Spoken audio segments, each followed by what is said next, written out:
Mr. Julian Barrett, had you been aware of the true identity of the woman you just struck, would you still have dared to lay a hand on her? To the elite gathered on the Hudson for Zenith Corporation's 40th anniversary, the woman was an afterthought.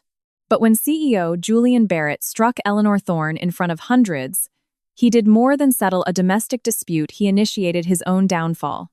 Driven by the calculated theatrics of Chloe Harper, Julian chose a lie and ordered his wife's removal, oblivious to the fact that he was discarding the company's future.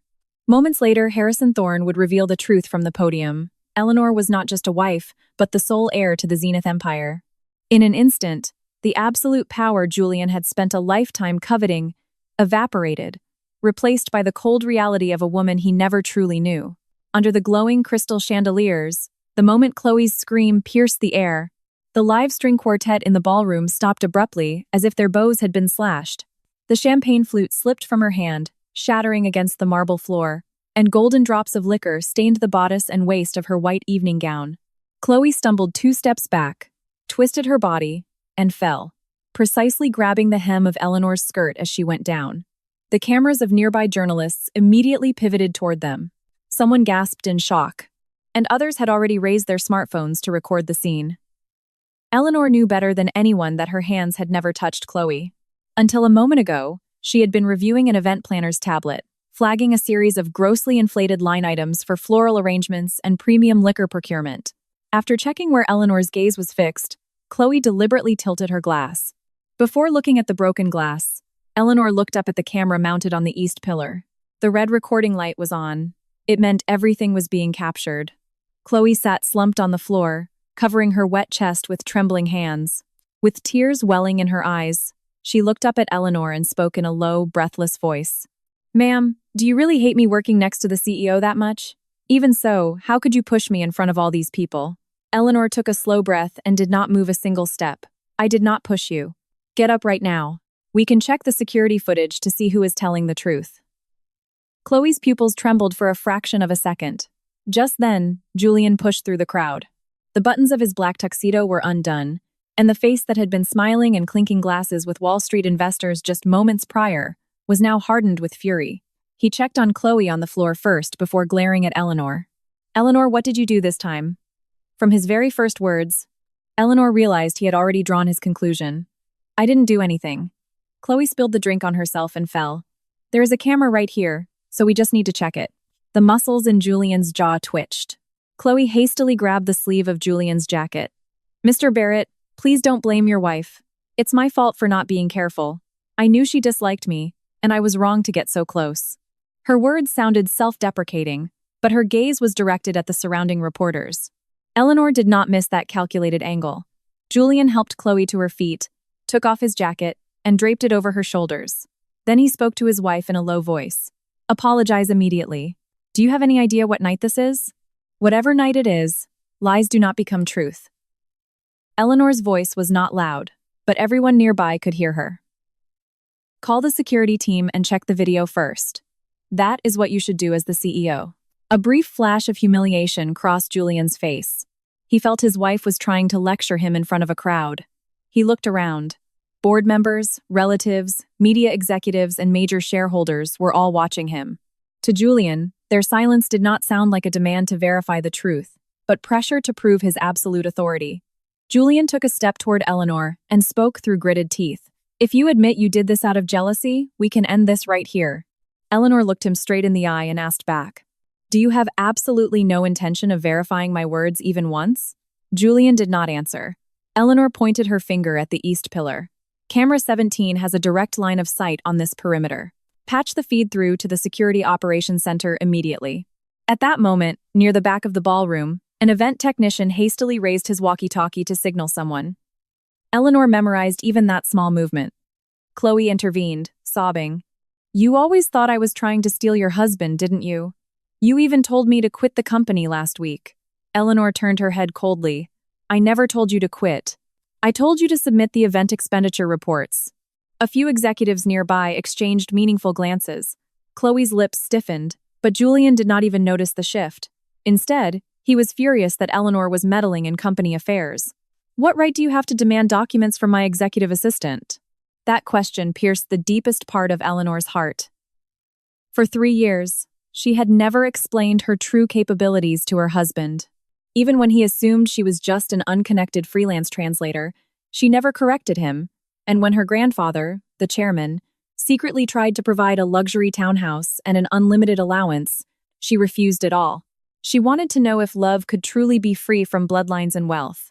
But now, she realized the silence she had built did not grant her husband ignorance.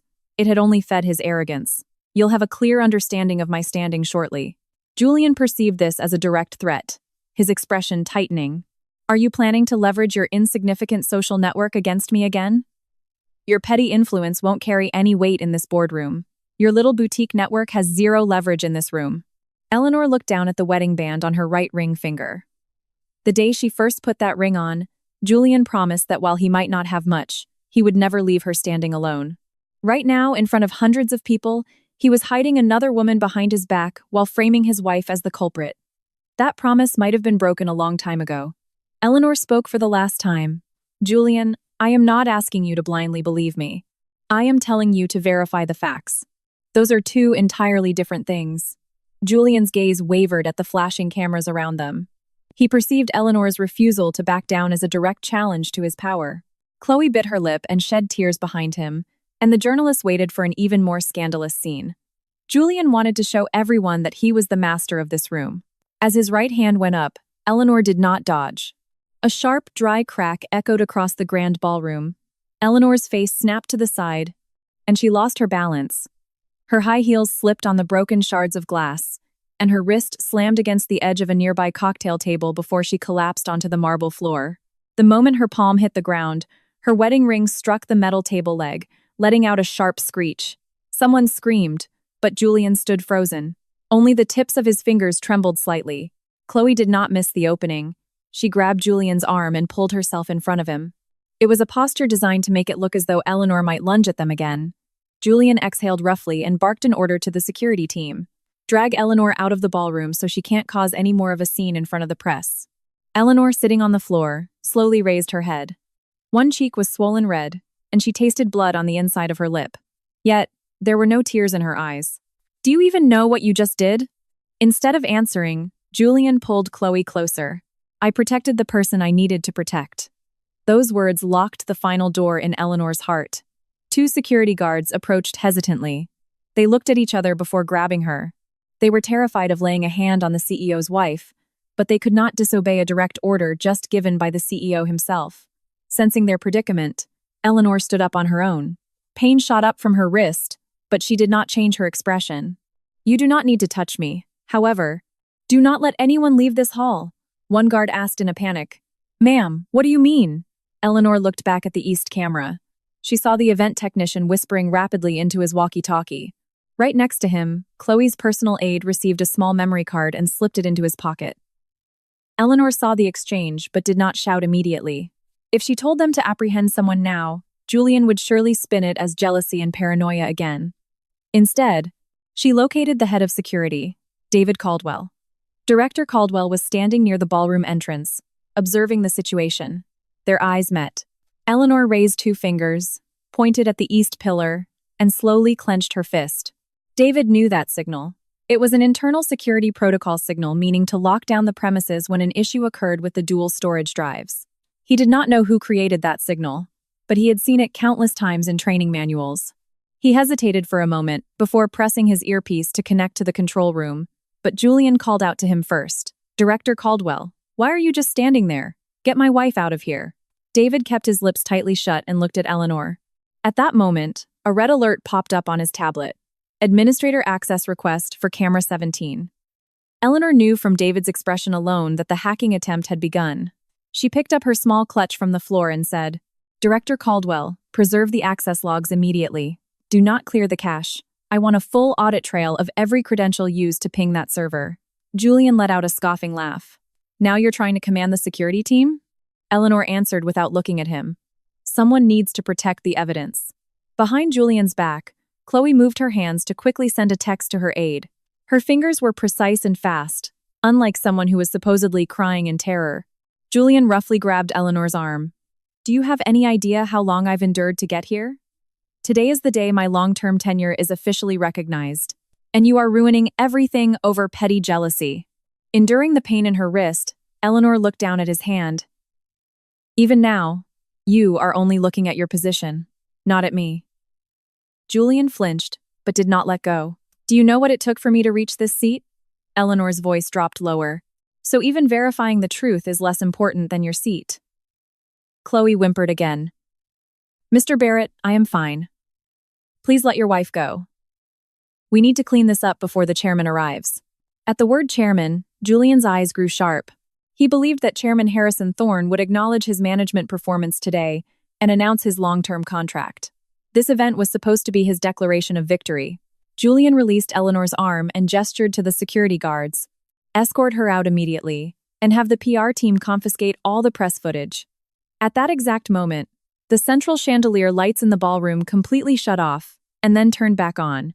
The blue crest of Zenith Corporation appeared on the massive screen above the stage, and the rhythmic sound of a cane striking the floor echoed from the entrance.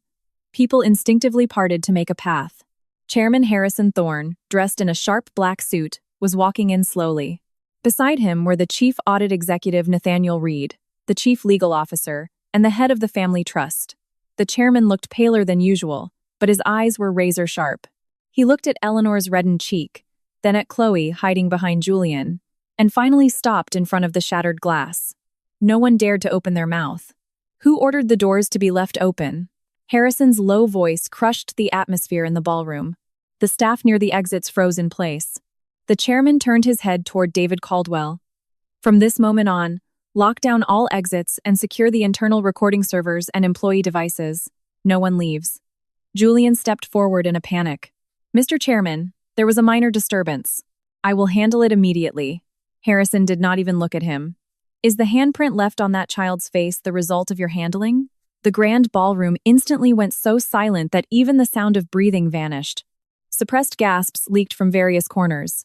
Julian clamped his lips shut and then hurriedly explained.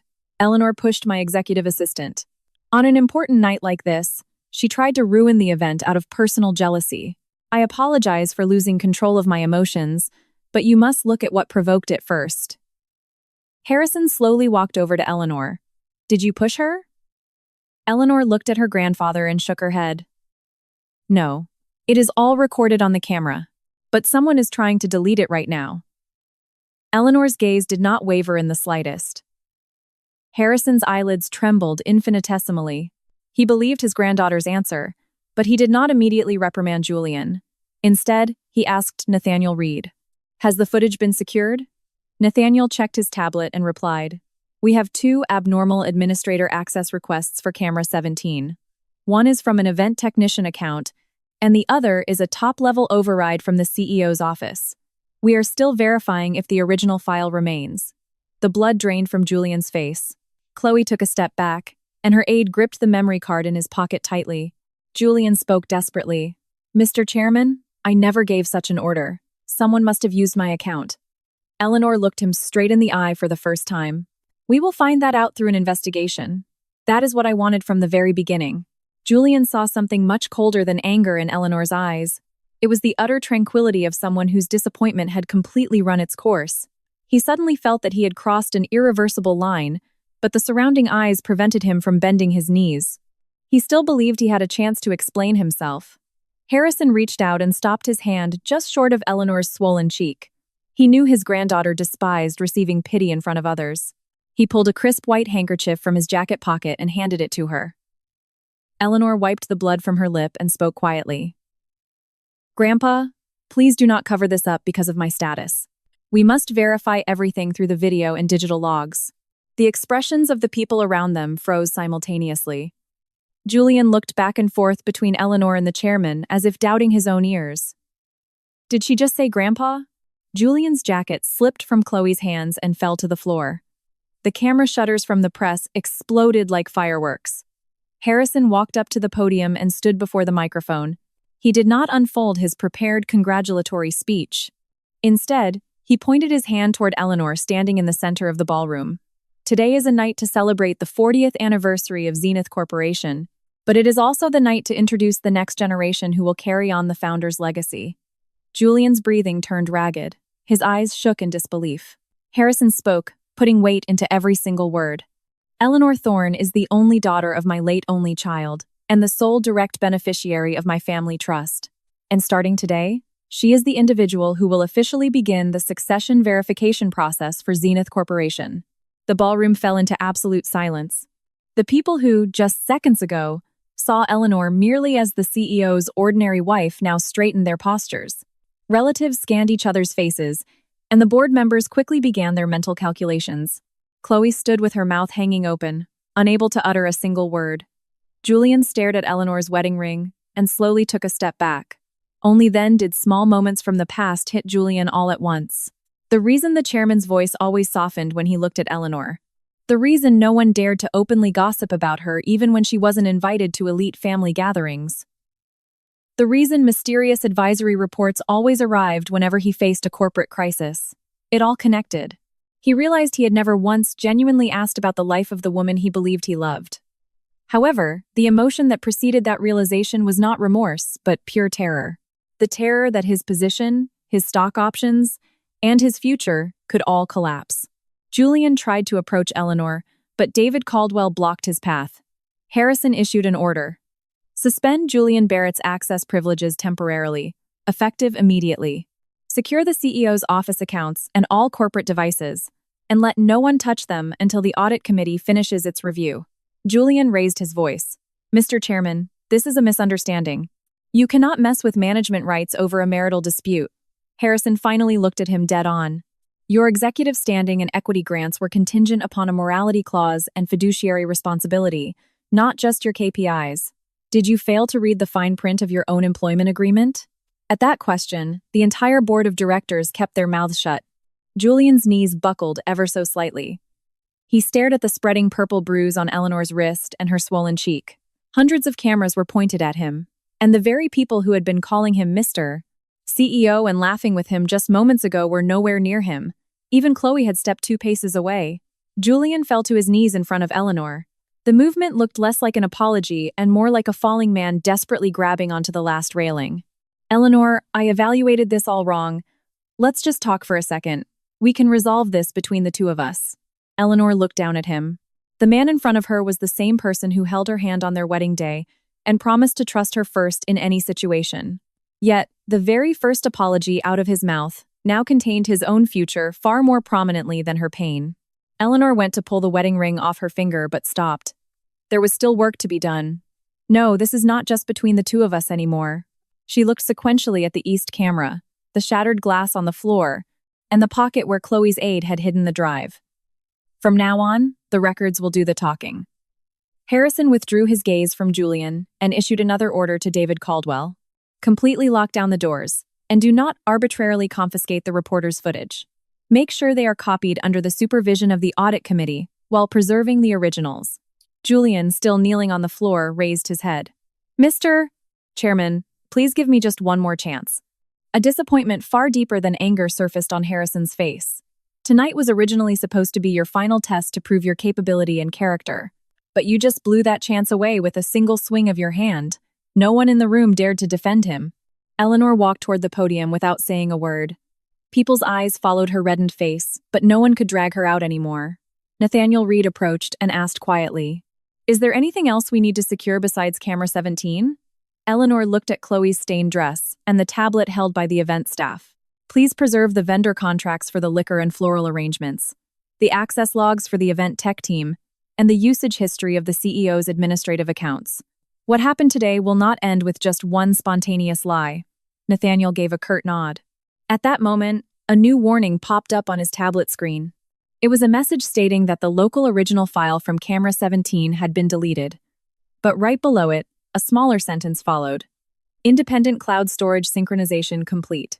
Nathaniel read the sentence and looked at Eleanor. Eleanor closed her eyes and slowly opened them as if she already knew.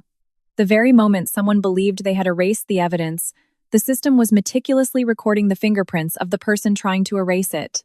And the real battle of that night was just beginning. Nathaniel tilted his tablet screen so only Eleanor could see it.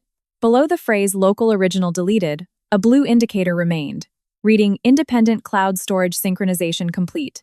Eleanor showed no sign of relief. She merely checked the screen once and looked up. Do not disclose this fact just yet. It is better to let the person who deleted it believe the original is gone forever. Nathaniel studied her composure and asked, "Is it to catch the person who ordered the deletion?" Eleanor looked at Julian and Chloe, replying quietly, "No. It is to record their next moves." Harrison stood in the center of the ballroom, about to order the chief legal officer to prepare for Julian's immediate dismissal. But Eleanor stopped him from the floor below the podium. "Grandpa, you cannot dismiss him right now." A low murmur rippled through the relatives and board members. Harrison looked at his granddaughter with a rigid face. "That man laid a hand on you. There is a high probability he even tried to destroy the evidence." Eleanor covered her swollen red cheek with the handkerchief and spoke. "That is exactly why we must follow proper procedure. My identity should not act as the final verdict." Julian was still kneeling on one knee on the floor, listening to their conversation. A glimmer of hope flashed across his face, thinking Eleanor was trying to save him. He hurriedly stood up and said, "Eleanor, you are right. You shouldn't dismiss someone over unverified events. I will sincerely apologize for what happened between us." Eleanor did not look at him. "I am not trying to protect you. I am doing this so that when the investigation results come out, you cannot claim you were the victim of family retaliation." The relief that had just begun to surface on Julian's face froze solid. Harrison understood his granddaughter's intention but could not easily withdraw his fury. He turned to the chief legal officer and revised his order. Julian Barrett's duties and voting rights are suspended until the investigation concludes. His dismissal will be decided through the proper channels of the audit committee and the board of directors. Then he looked at Eleanor and said, "You too must not influence the investigation." Eleanor bowed her head without hesitation. "I will surrender my cell phone, my event access logs, and all messages exchanged with Chloe Harper. If necessary, please open my bank accounts and work files as well." At that response, the expressions of several board members shifted. Chloe was shivering, wearing Julian's jacket over her wet dress. Feeling the eyes fixed on her, she took a step forward and whimpered, "I will also cooperate with the investigation." "I had absolutely no idea Ma'am was the chairman's granddaughter. If I had known, I would never have dared to say such things," Eleanor asked coldly. "So if I hadn't been the chairman's granddaughter, it would have been perfectly fine to lie?" All the color drained from Chloe's face. The sound of camera shutters erupted again from the press, and she hurriedly lowered her head. Julian dropped the hand he had been using to shield Chloe. Until moments ago, he believed she was a wounded victim. But now his calculation dictated that standing too close to her would only be detrimental to him. Chloe immediately noticed that microscopic shift in distance. She gripped the lapels of the jacket and whispered, "Mr. Barrett, you have to believe me. I did not frame your wife." Julian did not answer, staring only at the ballroom exit. For the first time, a chilling sense of betrayal mingled with fear appeared in Chloe's eyes. David Caldwell directed the security personnel to lock down all exits and confiscated the devices of the event staff. The memory card Chloe's aide had hidden in his pocket was also discovered during the metal detector sweep. The aide claimed it was a promotional copy of the event footage, but the card bore no official markings. When David placed the card into an evidence bag, Chloe quickly interjected, "That was not my order. That employee acted entirely on his own." The aide stared at Chloe with a look of pure shock. The person who had ordered him to protect the card just moments ago was now the first to throw him under the bus. Nathaniel initiated the crime scene preservation protocol and asked the reporters not to delete any footage, requesting they submit their original files as is. He made it perfectly clear he would not attempt any media blackout. Harrison also did not force silence upon anyone inside the ballroom. This decision was unexpected. The relatives whispered that they needed to prevent the image of Eleanor's bruised face from spreading, but Eleanor spoke firmly. "If we hide the footage of me getting hit, people will eventually think the incident was covered up because of my status. The person who needs to hide is not me, but the one who tried to delete the video." An hour after the gala was halted, the attendees were allowed to leave sequentially after writing their statements. After the last reporter left, Eleanor moved to a temporary investigation room set up on an upper floor of the hotel. The medical staff checked her cheek and wrist, recommending a hospital visit. But Eleanor insisted on finishing her statement first. Harrison spoke with a worried voice. "There is no reason for you to endure this with an injured body." Eleanor answered softly but firmly. "If I leave the room first, someone will claim I avoided the tough questions. Just for tonight, I must stay until the very end." Before sealing Eleanor's phone, Nathaniel asked if she needed to make one last call. Eleanor stared at the screen for a moment before unlocking the device and handing it over. Inside were 3 years of conversations with Julian, the messages demanding the event files from Chloe, and even the secret communications with her grandfather. "I haven't deleted anything," Eleanor said. "There will be things in there that put me at a disadvantage as well," Nathaniel asked. "What kind of content?" Eleanor paused for a moment before answering. "Records of me suspecting my husband but failing to report it through official channels." Those words made Harrison uncomfortable. He stopped Eleanor in the hallway outside the investigation room. "Since when did you know about Julian's issues?" Eleanor spoke slowly, as if selecting the precise answer. "I wasn't absolutely certain it was a problem. The event and entertainment expenses repeatedly spiked, and the same vendors kept winning the contracts. I asked Julian directly, but he got angry, saying someone ignorant of management had no right to interfere." Harrison's voice grew heavy. "You should have told me then." Eleanor shook her head. "I did not want to punish my husband with my grandfather's hands. That was my mistake." Harrison looked at his granddaughter's face for a long time. He knew that since she was a child, Eleanor never wanted to be indebted to anyone. After losing her parents, seeing her relatives fight over the inheritance made the young girl believe that the moment love and money mixed, all relationships rotted. But that fierce independence sometimes became a stubborn refusal of help. "It might not be that you gave Julian time. You might have just been pushing away the responsibility." Eleanor did not deny those words. "I know. That is why, this time, I will lay out every fact, even the ones that make me uncomfortable." Julian, who had been waiting at the end of the hallway, approached Eleanor as their conversation ended. Though investigation staff were nearby, he demanded in a low voice that they speak privately. Eleanor initially intended to refuse, but opened the door to a conference room to hear his intentions directly. Nathaniel said he would wait outside the door. As soon as the door closed, Julian spoke. "Raising my hand was my fault. I won't make excuses. But you need to explain why you hid the fact that you were the chairman's granddaughter." The interrogation came before the apology. Eleanor looked out the conference room window at the dark Hudson River. "Even now, the reason I hid my identity is more important to you than the reason you hit me." Julian loosened his tie in frustration. "It means I didn't even know who I was living with for 3 years. I was the only one who didn't know I married the heir to the corporation. People will think I became CEO entirely because of you." Eleanor turned around slowly. "The first thing you worry about still isn't me, nor the marriage we believed in. It's just how people will view you." Julian placed both hands on the table. "I climbed up here from the absolute bottom.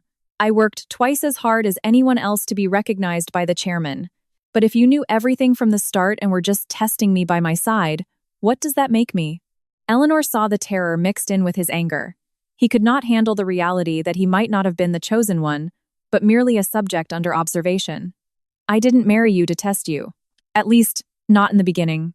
I hid it because I wanted to be loved as an ordinary person, but as time passed I lost the courage to tell you the truth." "How is that love?" Julian said with a sneer. "You didn't even verify my words once and just blindly believed another woman." Eleanor's answer was quiet but made Julian's face freeze. "You didn't hit me because you didn't know my identity. You hit me because you believed you held more power than I did.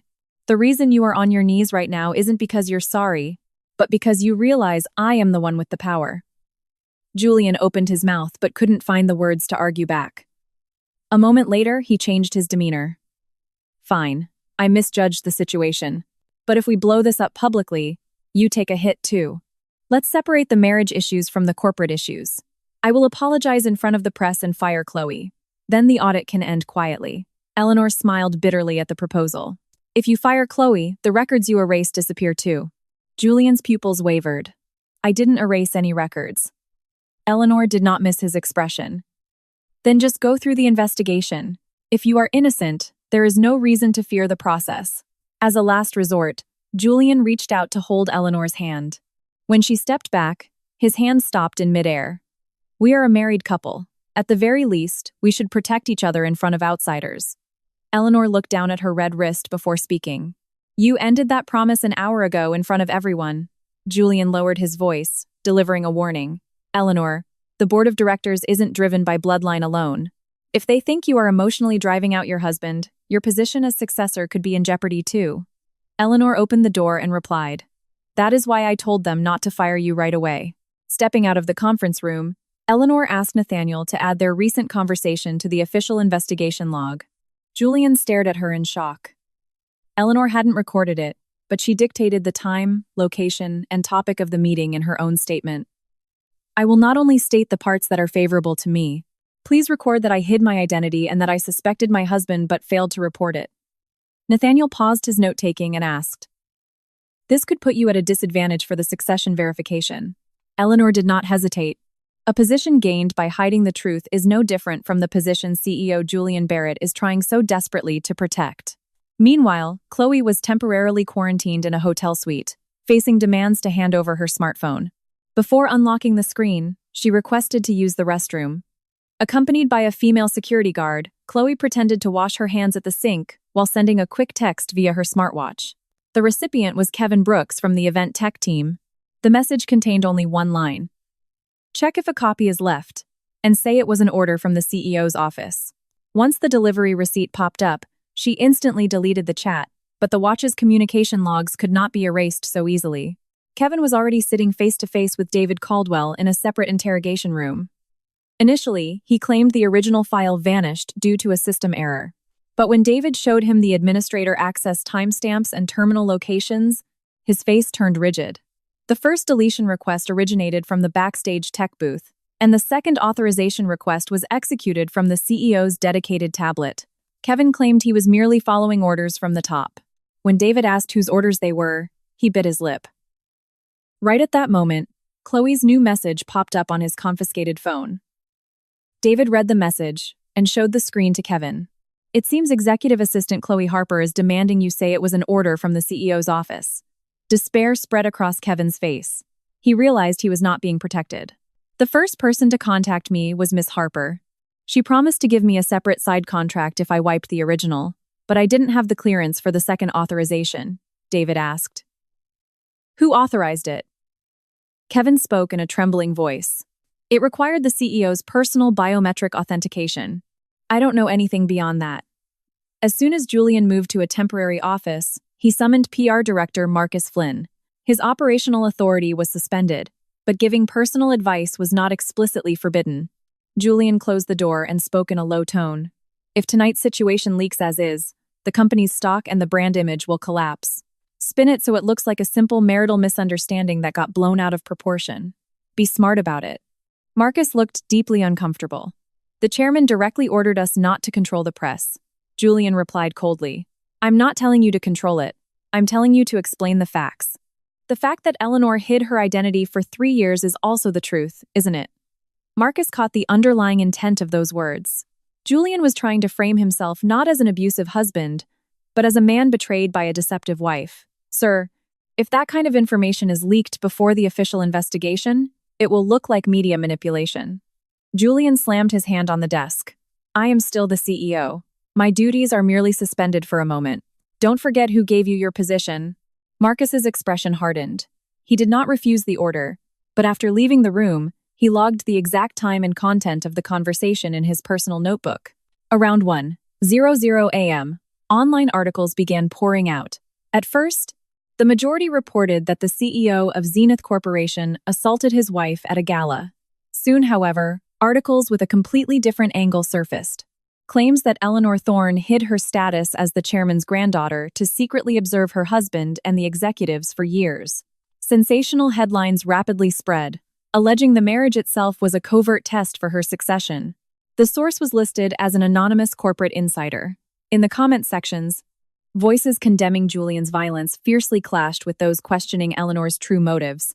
Eleanor reviewed the news articles on a tablet in the medical bay after having a brace put on her wrist. Harrison furiously ordered an immediate investigation into the PR department, but Eleanor advised against a hasty rebuttal. If I issue a statement now, they will claim I am using my grandfather's media network to crush him. Harrison couldn't hold back his anger. So you're just going to let them run their mouths saying you tested people like lab rats? Eleanor turned off the screen and said, It is true that I hid my identity. When explaining the reasons, I have to be prepared to face misunderstandings. However, we absolutely must reveal who is artificially adding lies to the narrative. Nathaniel returned to the investigation room and reported the current findings. The event tech wiped the local video, and the CEO's dedicated authentication was used for the second approval. The memory card found on Chloe's aide was empty but showed traces of being recently reformatted. Chloe's smartwatch communication logs were also being recovered. Julian denied responsibility, claiming several staff members used his dedicated tablet during the event. Nathaniel asked Eleanor, "There is a possibility the CEO's authentication was hijacked. We cannot definitively conclude either side yet." Eleanor nodded. "Do not frame anyone as the culprit until we have concrete proof." Just then, David Caldwell walked in with a grim expression. There has been a breach regarding the independent cloud storage. Harrison and Nathaniel looked at him simultaneously. David reported that simultaneous with the local server deletion, there was an access attempt on the external cloud, and someone entered the security key incorrectly 3 times. After the third failure, the system automatically transitioned into a hard lockdown state. "Right now, even I cannot open the video files," Eleanor asked without showing surprise. "Are the dual keys held by the audit committee and the external storage vendor still active?" David paused before answering, "Yes, they are. However, restoring access requires official, unanimous board approval." Harrison immediately offered to approve it himself, but Eleanor stopped him again. "Grandpa, you cannot open it with a unilateral approval. Since the subjects of the investigation include family, we need an external auditor present." Nathaniel agreed with her stance. "I will convene an emergency audit committee meeting tomorrow morning. We'll bring in the external vendor's director and an independent digital forensics expert." Harrison gripped his cane in frustration but ultimately nodded. Eleanor wanted to see the footage faster than anyone, but she held back. Rushed procedures could taint all the evidence later. She needed an undeniable result, not just a quick victory. As the clock passed 2:00 a.m., the hotel grew quiet on the outside, but fierce maneuvers continued on the inside. Julian contacted his personal lawyers to review the legality of his suspension, and Chloe reached out to her aide's family to get their stories straight. Relatives called Harrison, pressuring him to delay the official announcement of Eleanor's succession. They feared their own shares and influence would shrink far more from the emergence of the hidden granddaughter than from an assault scandal. The handprint left on one person's cheek had instantly become a mirror, reflecting the vested interests of dozens of people. Eleanor drank warm water alone in a small hotel lounge. What was harder to bear than the physical pain in her wrist was the look in Julian's eyes the moment he fell to his knees. He was trembling not because she was hurt, but because he was calculating what he was about to lose. Acknowledging that truth made her feel completely hollow inside. For years, she had tried to understand his sharp edges and impatience as scars left by his poverty-stricken past. But while a scar might serve as an explanation, it could never be an indulgence for cruelty. She now had to clearly accept that difference. The door opened, and Harrison walked in. He sat opposite her and didn't speak for a long while. "Was it a mistake for me to allow that marriage?" Eleanor shook her head. "He was the person I chose. Don't make this your responsibility, Grandpa." Harrison smiled bitterly. "I gave Julian the CEO position, telling him to prove his capability and his character simultaneously. It's also true I gave him extra chances because he was your husband." Eleanor looked up at words she had never heard before. "That man believes he climbed the ladder purely on his own merit," the chairman replied heavily. "We will have to verify that belief someday too." As morning approached, Nathaniel advised Eleanor to get some rest. But just then, a new video surfaced online. The title was, "The Moment the Heiress Wife Pushed the Secretary." The video started from the moment Chloe screamed and fell, continuing to the part where Julian demanded an apology from Eleanor. The angle made it unclear whether Eleanor pushed Chloe or not, and the moment Julian slapped her was cut off right at the end of the clip. Someone was presenting a facade of showing the whole incident while explicitly editing it to make Eleanor look like the aggressor. Views surpassed hundreds of thousands within minutes. Nathaniel downloaded the video file and checked the timestamps. "This is not press footage. It's from the exact same height and angle as camera 17, David said in alarm. "The local original was deleted, and the cloud storage is locked. That means someone made a copy before deleting the original." Eleanor watched the video on repeat 3 times. The scene right before Chloe fell seemed to flow naturally, but the position of a flower petal on the table shifted instantaneously. Eleanor paused the playback and zoomed in on the timeline. Exactly 3 seconds were missing. Those 3 seconds contained the moment Chloe tilted her own glass and stepped backward. Eleanor let out a cold breath and said, "This video wasn't made to show the truth. It's designed to make us believe the original is gone, leaving behind the most plausible lie." Nathaniel immediately ordered a trace on the IP address. Harrison ordered Julian to be brought in, but Eleanor, eyes fixed on the screen, shook her head. Don't call him in yet. The person who uploaded this wants to test how much we actually know. The last trace of hesitation vanished from her eyes. Eleanor wrote down the start and end of the cut segment on a piece of paper. The first frame showed Chloe's right hand holding the glass, and in the next frame, the glass was already tilted toward the floor. Someone truly believed that by deleting just 3 seconds, they could turn a woman into an abuser blinded by jealousy. But that short void was ironically revealing the editor's true intentions. Eleanor handed the paper to Nathaniel and said, "Now it's not enough to just restore the video. We must find exactly who sliced out these 3 seconds." Nathaniel nodded and headed to the investigation room. Eleanor played the screen again. In the video, Julian was shielding Chloe behind his back, leaving Eleanor standing entirely alone amidst dozens of staring eyes. Even though the scene had occurred mere hours ago, it felt as distant as an old memory. She stopped the playback and put her phone down. Just then, she heard the frantic footsteps of an employee running down the hall outside. It was a report that an anonymous sender had emailed the same edited video along with Eleanor's pre-marriage background files to 3 major media outlets. The battle was already spreading far beyond the ballroom. The files sent by the anonymous source didn't just contain the edited video. They included Eleanor's old addresses, her college scholarship records, her freelance translation contracts, and even excerpts from the inheritance lawsuit her relatives fought over after her parents died. The data was arranged to make it look as though she had purposely disguised herself as a commoner to infiltrate Julian's life. It was a masterful blend of truth and lies. Eleanor scrolled down the screen slowly and said, "This isn't data someone can gather overnight. Someone has been preparing this for a long time." Nathaniel compared the creation times and routing paths of the files sent to the newsrooms. The sender addresses were all different, but the identification number of the compression software left on the attachments was identical. It was the official software used by Zenith Corporation's PR department. He immediately ordered a lockdown of the PR terminals, but a report came back that 2 machines had already been factory reset overnight. Eleanor wasn't surprised. It is highly likely Julian mobilized the PR team himself, but do not jump to conclusions just yet. Someone else might be trying to make it look like he ordered it. Nathaniel logged her caution into the record. The Emergency Audit Committee meeting was scheduled for 9:00 a.m. at Zenith Corporation headquarters. Following the hotel medical team's advice, Eleanor wore a brace on her wrist and headed straight to HQ. Reporters crowded the underground parking garage entrance, and as the car stopped, dozens of microphones were shoved against the windows. "Did you hide your identity to test your husband? Did you regularly harass executive assistant Chloe Harper? Aren't you just trying to eliminate the CEO to secure the succession?" Eleanor walked toward the main entrance without answering. Her silence would undoubtedly spawn new headlines, but she resolved not to react to unverified claims.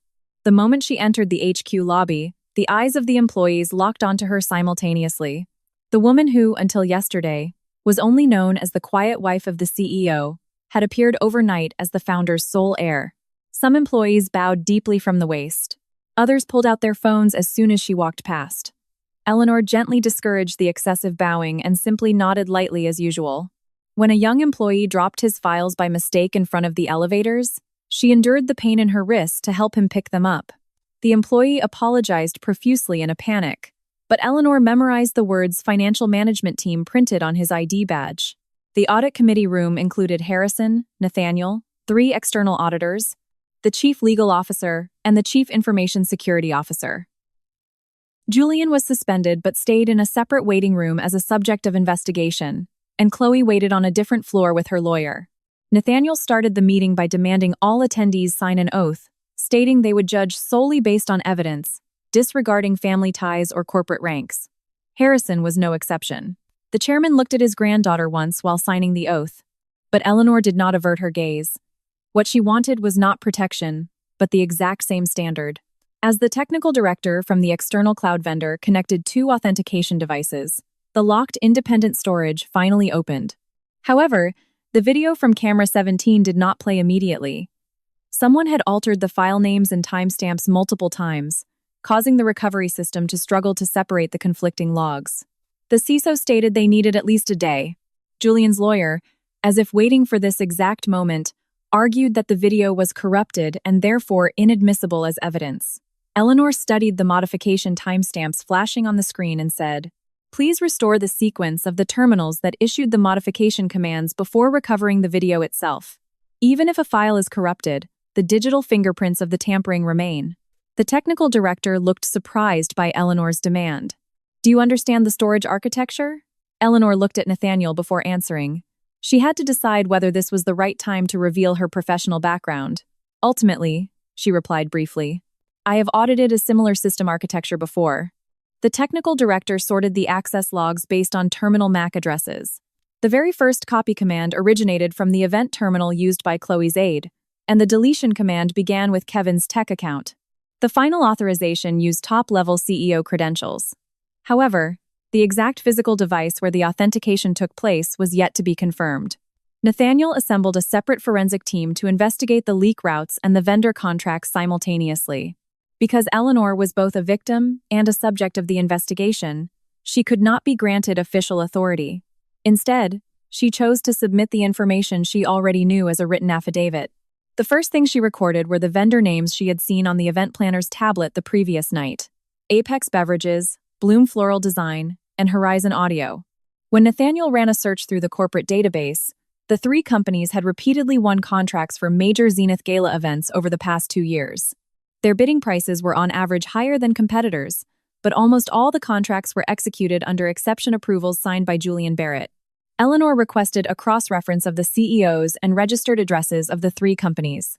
Apex and Bloom had different CEOs, but the contact phone number used during their corporate registration was identical. Horizon Audio's registered address was a small office on the outskirts of the city, but the person who signed the lease was Derek Harper, Chloe's cousin. What was even stranger was that immediately after receiving their contract payouts, all three companies wired a specific percentage to the same consulting firm. The firm's name was Crestview Partners. Nathaniel zoomed in on the screen and said, "The vendors discovered so far are practically connected by a single flow of funds." Right then, the financial management employee who had dropped his papers in the lobby that morning requested an interview outside the room. His name was Daniel Hayes. At first, he kept glancing around, unable to open his mouth.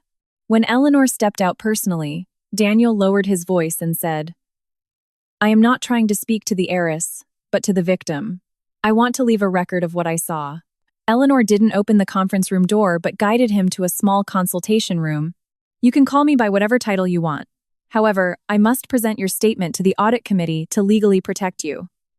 Daniel pulled out an envelope with trembling hands. Inside was a copy of an internal whistleblower report Daniel had drafted 6 months ago. He reported that the tax invoice formats of the three event vendors were suspiciously similar and that the supplied quantities did not match the actual usage. But the report never reached the audit department, and a week later, Daniel was transferred to the Bismarck branch.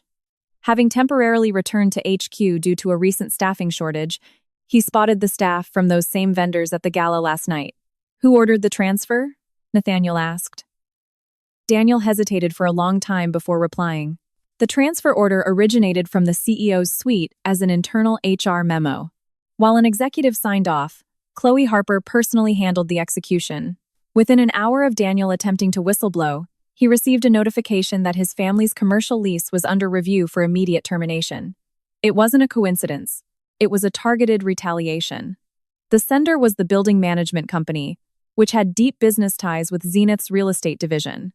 Daniel's face hardened. He tried to stand up, saying he wanted to withdraw his report. Eleanor did not physically stop him. "It is completely natural to be afraid. But I will not let you take the fall alone." Daniel gave a bitter laugh. "I trusted that promise before, and I got sent to North Dakota." That single sentence showed Eleanor exactly what price her past silence had extracted from others. Eleanor could offer no excuses. She herself had suspected multiple expense reports, but had delayed taking official action because she lacked concrete proof. Her desire to give her husband a chance to explain first was genuine, but during that time, employees like Daniel suffered real retaliation. She bowed her head and said, "I should have investigated it the first time you blew the whistle. I won't ask you to blindly trust my promise now. Instead, you don't have to provide any further statements until the audit committee formalizes your whistleblower protection in writing." Nathaniel immediately added the protection protocols for Daniel and his family to the voting agenda. Julian received a report of Daniel's appearance in his waiting room. He maintained that the transfer was standard HR procedure. But his lawyer warned that if the connections to the vendors were exposed, it could become infinitely more dangerous than a simple assault case. Julian tried to contact Chloe, but her phone was still confiscated. He eventually instructed his personal secretary to pull Daniel's past performance reviews. He thought that leaking records of past work errors to the press could undermine the credibility of Daniel's testimony. But the personal secretary hesitated and said, "If you attack an employee currently under investigation, it will look like witness intimidation." Julian grabbed a water bottle from his desk and hurled it at the wall. Is everyone suddenly on Eleanor's side? The minute you all find out she's the chairman's granddaughter, you switch your loyalty? The secretary stared at the shattered plastic and said nothing. Julian caught his breath and lowered his voice.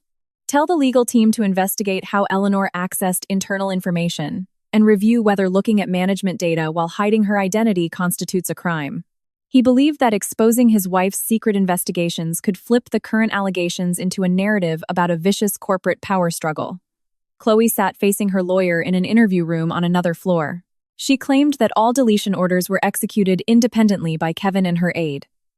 The lawyer showed her the recovered messages from her smartwatch and told her it was becoming difficult to deny. Chloe shut her mouth for a moment before shifting her strategy. I told them to preserve the video, and the staff might have misunderstood. The CEO emphasized multiple times that any scenes involving his wife must never be leaked externally. She reframed Julian's words to sound like direct orders while packaging herself as merely a loyal assistant. When the lawyer asked about the exact nature of her relationship with Julian, Chloe's expression hardened. We were just close professionally. However, the confiscated tablet contained records showing Julian processed his luxury hotel suite fees as corporate entertainment expenses rather than through his personal account. On those same dates, Chloe's corporate keycard was swiped at those specific suites. Chloe refused to answer any further and requested to halt the interview. Left alone, she dug her nails into her palms. Julian was not someone who would protect her. From the moment he stepped backward in the ballroom, Chloe had already calculated that she needed to prepare her own exit strategy. By afternoon, the initial distribution IP for the edited video was traced to an overseas server. However, the font data and subtitle alignment settings embedded in the file perfectly matched the event video templates created by Zenith's PR department. Nathaniel called in PR director Marcus Flynn for questioning. Marcus initially replied there was no official directive, but eventually admitted that Julian called him at dawn, demanding he explain Eleanor's identity concealment to the press. Marcus insisted he never edited or distributed the video and submitted his personal notebook. The notebook detailed the exact time and content of Julian's commands. Upon hearing Marcus's statement, Julian shot back that Marcus was twisting his words. I merely told him to protect the corporate image. I never ordered illegal distribution. Nathaniel asked calmly, Did you also not provide Eleanor Thorne's pre-marriage background files? Julian paused before answering. Those files might have been in the CEO office's HR vetting folders. Many employees have access to them. The CISO immediately shook his head. The confidential background files regarding the CEO's spouse are strictly accessible only to the CEO and his chief of staff. Julian's gaze turned icy. Eleanor did not watch Julian's interrogation process directly. To avoid accusations of a conflict of interest, she reviewed the vendor contracts in a separate room. Apex Beverages billed for double the amount of premium champagne actually needed for the guest count, and Bloom Floral Design included charges for decorations that were never installed. Horizon Audio billed labor costs for 12 Phantom sound technicians. The excess funds each company received moved to Crestview Partners, which then distributed the money to various accounts under the guise of personal consulting fees. One final beneficiary remained masked. While looking at the payment authorization routing, Eleanor noticed something strange. Typically, if event expenses exceeded a certain threshold, co-approval from the CFO and the CEO was required. However, all these contracts bypassed the finance review entirely under the pretext of being urgent events. The justification memo was drafted by Chloe Harper, and the final approval line bore Julian Barrett's digital signature. Nathaniel zoomed in on the signature and said, The presence of a digital signature does not automatically prove the CEO knew all the details. If his assistant managed his authentication token, it could be a rubber stamp approval. Eleanor nodded. It was not definitive proof yet. That evening, David Caldwell contacted Eleanor, asking to meet privately. The location was an old security server room in the basement of HQ. Director Caldwell locked the door and pulled out a small storage drive. I personally copied the access logs for camera 17 right after the incident. I know it violates official protocol. Eleanor didn't take the drive and asked, "Why are you telling me this only now?" David avoided her eyes. "My son works on contract in the facilities team at the Zenith Resort. CEO Barrett could terminate his contract on a whim. I knew I had to protect the evidence, but I was terrified for my family." Eleanor did not condemn his fear. "Submit the copy directly to the audit committee. If I take it, it compromises the independence of the evidence." David looked at her in surprise. He had expected Eleanor to use her authority as the successor to protect him or issue a command. There are other traces in the logs besides the CEO's account. Right before the incident, someone checked the field of view for camera 17. It was Executive Assistant Chloe Harper's terminal. Eleanor's eyes sharpened. Chloe had checked the camera's location and angle beforehand. However, right before David went to submit the drive to the audit department, a fire alarm blared through the server room hallway. While the two stepped out, a man in a black baseball cap slipped through the opposite emergency exit and snatched the envelope from the desk. Eleanor caught sight of the man's shoes and the access tag dangling from his wrist as he turned. When she shouted, the man bolted down the stairwell. David gave chase but lost him a floor down. Inside the dropped envelope, only an empty case remained. Someone knew Caldwell's movements and struck at the perfect moment. Eleanor looked at the ceiling cameras in the hallway. During the fire alarm, the video feed for that zone was also paused. It meant someone intimately familiar with the internal security architecture was involved. Caldwell, worried for his family, attempted to retract his statement entirely. Eleanor did not force him to stay. "If we hide what happened today, next time it won't be a storage drive that disappears, but a person." "But the decision is yours, Director." David kept his head down, unable to answer. As soon as the loss of the drive was reported, Julian's lawyers argued that Eleanor was trying to fabricate unofficial evidence. They highlighted that Caldwell bypassed protocol to make a copy and that Eleanor had met him alone. Some board members criticized the heiress for meddling in the investigation. Eleanor did not hide the context of the meeting and reported it voluntarily. "Director Caldwell contacted me first, and I did not accept the drive. However, it was an error in judgment not to immediately notify the official audit team." She added that she would accept whatever disciplinary action was deemed necessary. Harrison couldn't hide his frustration seeing his granddaughter repeatedly disclose facts that put her at a disadvantage. "Protecting yourself is also a skill. You don't need to put every mistake on your own shoulders," Eleanor answered calmly. "If I hide my mistakes, I become no different from Julian." The chairman spoke sharply. "That bastard hit you and tried to destroy the evidence. You just delayed your judgment because you wanted to trust someone." Eleanor shook her head. Because of that delayed judgment, Daniel Hayes was exiled to North Dakota, and Director Caldwell had to risk his family to hide evidence. Just because the outcome is different doesn't mean the responsibility disappears. Harrison was silent for a long time. Eleanor told him she also intended to disclose to the audit committee that she had explicitly asked him to hide her identity when she got married. The chairman strongly objected. If that fact became known, public opinion would heavily skew toward the narrative that Eleanor intentionally tested her husband. But Eleanor did not change her mind. "It is true I wanted to be loved as an ordinary person." Later on, a desire to test Julian's true nature did emerge. "From that moment, my choice was no longer pure." Harrison heard his granddaughter's hidden truth for the first time, a truth she hadn't even shared with him. That night, Eleanor didn't stand before the reporters, but issued a brief written statement through the audit committee. She clarified that hiding her family ties was a personal choice, and she acknowledged that the decision caused confusion and distrust among those around her. However, she emphasized that concealing her identity could not justify violence or the destruction of evidence, and she promised to submit all her personal data to the independent audit. The statement drew mixed reactions, as expected. Some praised it as a highly responsible attitude, while others criticized it as calculated image management by the heiress. Eleanor made no attempt to control either narrative. Meanwhile, Julian's legal representatives released their own statement simultaneously. They claimed Eleanor accessed internal corporate data using her concealed status, using their marriage to constantly spy on the CEO's actions. Attached to the statement was a portion of an internal review document seemingly authored by Eleanor months ago. The document contained phrases like, "Julian Barrett's leadership risks," "failure in stakeholder management," and "lack of ethical judgment." Julian's side argued that Eleanor had been planning a coup to drag her husband down for a long time.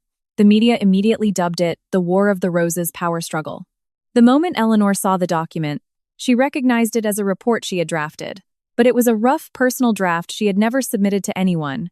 The file had been stored in an encrypted folder on her home laptop, and the original contents never included a proposal for dismissal or replacing the CEO. Someone had clearly accessed her personal device and extracted manipulated sentences. While checking the metadata, Nathaniel found an unfamiliar code on the screen. The author ID is logged as AX01. Do you know what this code is? Eleanor's expression hardened for the first time.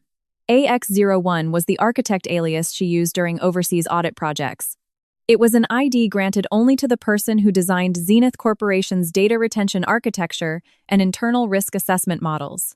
If this fact were made public, it would reveal that Eleanor was not just the quiet wife, but the anonymous expert who had been analyzing the conglomerate from the inside for years.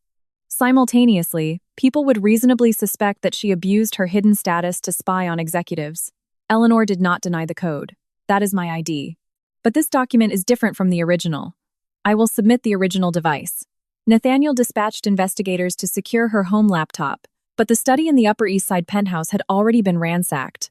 There were no signs of forced entry, and valuables and cash in the drawers were untouched. The only things missing were one laptop and 2 work notebooks she had kept during her marriage. The building's access logs showed Julian's personal vehicle entering the underground garage around dawn the previous day. Julian claimed his driver had merely gone to pick up some clothes, but the driver testified he hadn't used the car at that hour. Eleanor stood in the living room, staring at the empty desk in the study. On the desk they had picked out together early in their marriage remained a small scratch. It was a mark made when Julian accidentally dropped a candlestick on their first anniversary. He had wanted to buy a new expensive desk right away, but Eleanor insisted on keeping it, calling it a trace they made together. Now, only that trace remained, while all trust had vanished. She didn't dwell on sentimentality. She requested the preservation of the penthouse's network logs and access records. Whoever broke in couldn't erase their digital footprints completely. Near dawn, Nathaniel called. The forensic team had successfully traced one of the final receiving accounts from Crestview Partners. The money had been split multiple times before landing in Julian Barrett's undisclosed investment account, then instantly funneled into an offshore hedge fund. Julian claimed the account was managed blindly by his wealth manager and he didn't know the source of the funds. But the account opening application contained a line he personally wrote, listing the source of the capital as Zenith Corporate Performance Bonuses. That single fact made Eleanor's heart grow heavy. The probability that her husband was not simply being manipulated by Chloe was becoming a certainty. Lastly, Nathaniel opened the original digital authorization files. The excess funds paid to Apex Beverages, Bloom Floral Design, and Horizon Audio all bypassed protocol via Chloe's reports and went straight to the CEO's final approval. The approval timestamps matched days when Julian was supposedly on overseas business trips, but the IP address originated from his luxury hotel suites. Below the digital signatures, an extra line of memo remained. Process the consulting fee distributions according to standard protocol. It was an instruction that could only be written by someone who intimately understood the embezzlement structure. Nathaniel placed the printed document in front of Eleanor. It is difficult to view this as a mere rubber stamp approval now. Eleanor stared at the signature at the bottom of the page for a long time. Julian's handwriting style and digital encryption hash matched perfectly. Her husband had always claimed he sacrificed everything for the company. Yet the corporate funds he swore to protect were flowing into his assistant's shell companies and his own investment accounts. Eleanor felt a cold sense of responsibility rather than sorrow or rage. Please verify this document again with the original servers and the external authentication agency. Do not draw conclusions right in front of me. Nathaniel nodded, but his expression was grim. The direction of the investigation was already crystal clear. Just as Eleanor was about to put the document down, Nathaniel flipped to the final page. There was an internal memo instructing that all event contracts be processed as exceptions. The drafter was Chloe Harper, but the final authorization was Julian Barrett. The date next to the signature was the exact same day Chloe had first refused to submit the event invoices to Eleanor. Eleanor realized the two events were not a coincidence. The moment she started digging into the expenses, Chloe set her up at the gala as a paranoid, jealous wife, and Julian chose that lie without a second thought. Nathaniel closed the file and spoke in a low voice. From this point on, we will launch a formal investigation into CEO Julian Barrett for breach of fiduciary duty and embezzlement. separate from the assault incident. Eleanor looked out the window at the Manhattan skyline as dawn broke. What she had feared most wasn't her husband's infidelity. It was verifying just how low a person she loved could sink for the sake of power. Now, the inescapable answer lay right in front of her. Nathaniel opened the document again and pointed at the final approval box. There, a physical signature that no one could claim was forged by proxy stood out sharply. Julian Barrett's own hand. The internal memo bearing Julian's direct signature was distributed to all audit committee members just before the emergency board meeting began. The memo clearly detailed instructions to grant exceptional contracts to Chloe's 3 shell companies and funnel the excess costs as consulting fees. However, the moment Julian entered the conference room, he shoved the document aside and said, "I admit I signed it. But I had no idea about the actual ownership structure of those vendors. Assistant Harper reported them as legitimate partners, and I simply trusted her professional judgment." His voice dripped with more indignation than remorse. Nathaniel sequentially presented the drafting process of the memo and the digital authorization logs. After Chloe uploaded the report, Julian spent 17 minutes viewing the attachments, which included the lease agreement bearing Derek Harper's name. Julian glared at the screen, retorting that there was no proof he read every single attachment. "The CEO cannot be expected to comb through dozens of pages manually," Nathaniel asked coldly. "Then what exactly did the CEO review before approving millions of dollars in contracts?" Julian shut his mouth, but his gaze shifted to Eleanor. Eleanor was sitting at the far end of the conference table. She was both a victim and the heir, but in the current hearing, she held no official voting rights. When Julian looked at her, Eleanor showed absolutely no expression. That silence further provoked Julian. He pushed his chair back and declared, "Eleanor Thorne has been plotting to eliminate me for a long time. She secretly accessed my work files and drafted a document evaluating me as a high-risk liability. Now she claims she didn't abuse any authority, but how can we trust that?" The eyes in the room shifted to Eleanor all at once. Nathaniel brought up the document Julian's side had submitted. It displayed Eleanor's initial risk assessment draft, stamped with the architect ID AX01. The CISO explained that the ID perfectly matched the code of the external expert who designed Zenith's data retention architecture and internal control models. Several board members looked at Eleanor in shock. Until now, they had assumed the expert was a middle-aged man from an overseas consulting firm. The revelation that the founder's granddaughter had analyzed the conglomerate's internal risks under an alias completely changed the atmosphere in the room. One board member asked sharply, "Are you AX01, Miss Thorne?" Eleanor did not hide it. "Yes, that is the ID I used." Another board member immediately raised his voice. "Does that mean you accessed executive data while hiding your status as the successor? Didn't you use it to spy on your husband's personal affairs?" Eleanor faced the questions head-on. "I participated as an analyst for the firm officially contracted to design the data controls and risk assessment. I possess no clearance to view personal privacy logs, and I never did. However, my decision not to disclose my identity should be subjected to review." Julian stood up, as if waiting for this exact moment. "An official contract? Who gave you that contract? Didn't the chairman just install his granddaughter to spy on the company?" Harrison gripped the handle of his cane tightly. "Watch your words." But Eleanor spoke up before her grandfather could answer. "The external advisory firm was selected through an open, blind bidding process, and I participated as an analyst for that firm. My grandfather knew I was the lead architect, but he never interfered with the conclusions in my reports," Julian said with a sneer. "If the family was in on it together, it was never an independent audit to begin with. The external auditor verified the bidding documents and scorecards from the selection process. The firm Eleanor worked for did not offer the lowest bid, but it received the highest marks in technical evaluation. None of the evaluation committee members had direct ties to Harrison or the family. Furthermore, Eleanor's reports were reviewed in a fully anonymized state to prevent bias. Procedurally, no illegalities were found. Yet, the suspicions of certain board members lingered. They were more unsettled by the fact that the heir had operated like a ghost for years than by any legal technicalities. Anonymity was a tool for fairness, but it could easily look like secret, unaccountable power. Eleanor understood their anxiety. "The reason I did not disclose I was AX01 was to prevent my bloodline from skewing my evaluations. However, looking back now, I cannot say that choice was completely fair to everyone. The people receiving my reports had no idea the author could be the future successor." As she acknowledged her own missteps, Julian found an opening to strike. Did you hear that? She admits herself that she wasn't fair. Is it just to investigate me using records from a system built by someone like her? Several board members nodded in agreement. Nathaniel immediately drew a line. The system architect and the current data administrators are completely separate. AX01 designed the architecture, but possesses no clearance to alter original logs or view them unilaterally. Julian's lawyer shot back. If she knows the architecture better than anyone, she could manipulate the logs and hide the traces. Listening to him, Eleanor slowly traced her fingers over her wrist brace. That is why I demanded we not open the video by myself.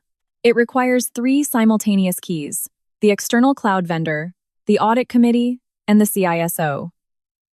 If I tampered with it, you would need proof that all 3 agencies conspired with me. Harrison opened his mouth for the first time after hearing his granddaughter's explanation. The only people who knew the identity of 01 were myself, the former head of audit, and the consulting firm's CEO. If hiding that fact is a punishable offense, then I will be investigated alongside her. A brief commotion swept through the room. Julian looked at the chairman and said, "So you knew everything, Mr. Chairman. Doesn't that mean everything from my marriage to my appointment as CEO was all part of your master plan?" Harrison's eyes sank coldly. "Your marriage was chosen by Eleanor. Your appointment was approved by this board. Do not try to rebrand the crimes you committed as someone else's master plan." Julian pulled a document from his pocket. It was the succession announcement schedule drafted before the anniversary gala. The document outlined that Eleanor's identity reveal and the succession verification process had been scheduled 3 months in advance. Julian held the paper up and said, "Eleanor knew she was going to be announced as the successor. And at the exact same time, she started auditing my assistant, evaluating my leadership, and drafting memos proposing my termination. Can you really guarantee the incident at the gala was a coincidence?" Even in a room without reporters, his speech was meticulously calculated like a press release. Eleanor looked closely at the schedule, appearing to see it for the first time. She knew the timing of the announcement but had never received the detailed event itinerary. Harrison had prepared the schedule in absolute secrecy, factoring in the possibility that his granddaughter might reject the role at the last second. Julian was weaponizing that discrepancy. Eleanor said, "Just because I knew about the announcement plans doesn't alter the fact that Chloe Harper threw herself to the floor." Julian fired right back. "The raw video still hasn't surfaced. You keep repeating that it's in a system you built. Until the evidence is made public, your claims are just a story."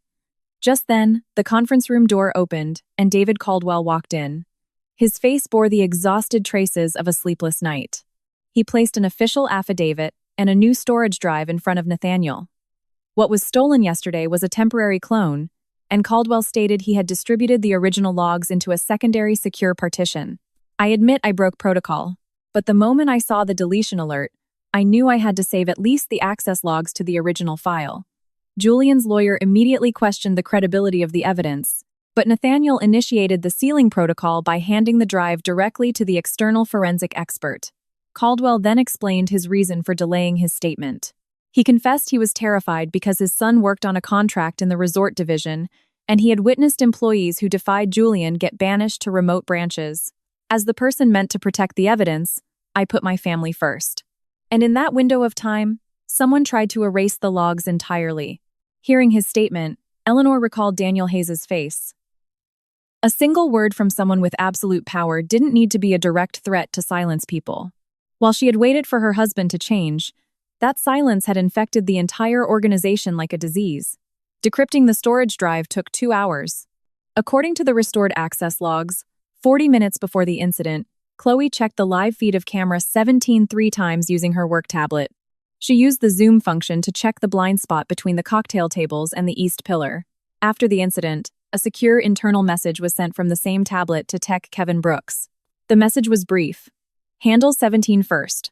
Chloe argued the message was an instruction to adjust the stage lighting for the broadcast, but at that specific time, the lighting was already operating normally. The bigger issue was the geographical location of the CEO's administrative account. The authorization log utilized Julian's dedicated credentials, but the physical terminal used was the computer at Chloe's desk. Julian immediately seized on this. "Assistant Harper secretly used my authentication credentials. I never ordered the deletion. Chloe's lawyer countered by stating that the CEO frequently handed over his authentication devices to his assistant, and she only processed commands after direct verbal confirmation. For the first time in an official setting, the two began shifting the blame onto each other. Their alliance was fracturing just as fast as the evidence was surfacing. Nathaniel revealed one more line from the communication logs. 11 seconds before the incident occurred, Chloe placed a call to Julian's personal cell phone. The call lasted exactly 7 seconds. Immediately afterward, Chloe spilled her champagne, and Julian pushed through the crowd heading straight for the scene. Julian claimed the music was too loud to hear the content of the call. Miss Harper said it was an emergency, but I didn't catch the exact details. Eleanor asked quietly.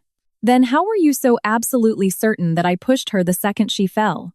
Julian paused, then replied that he witnessed the scene himself. Eleanor didn't let him off the hook.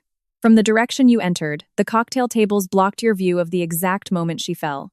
A blueprint of the ballroom flashed on the screen. Between Julian's location in the VIP section and the incident zone stood massive floral arrangements and a mobile partition.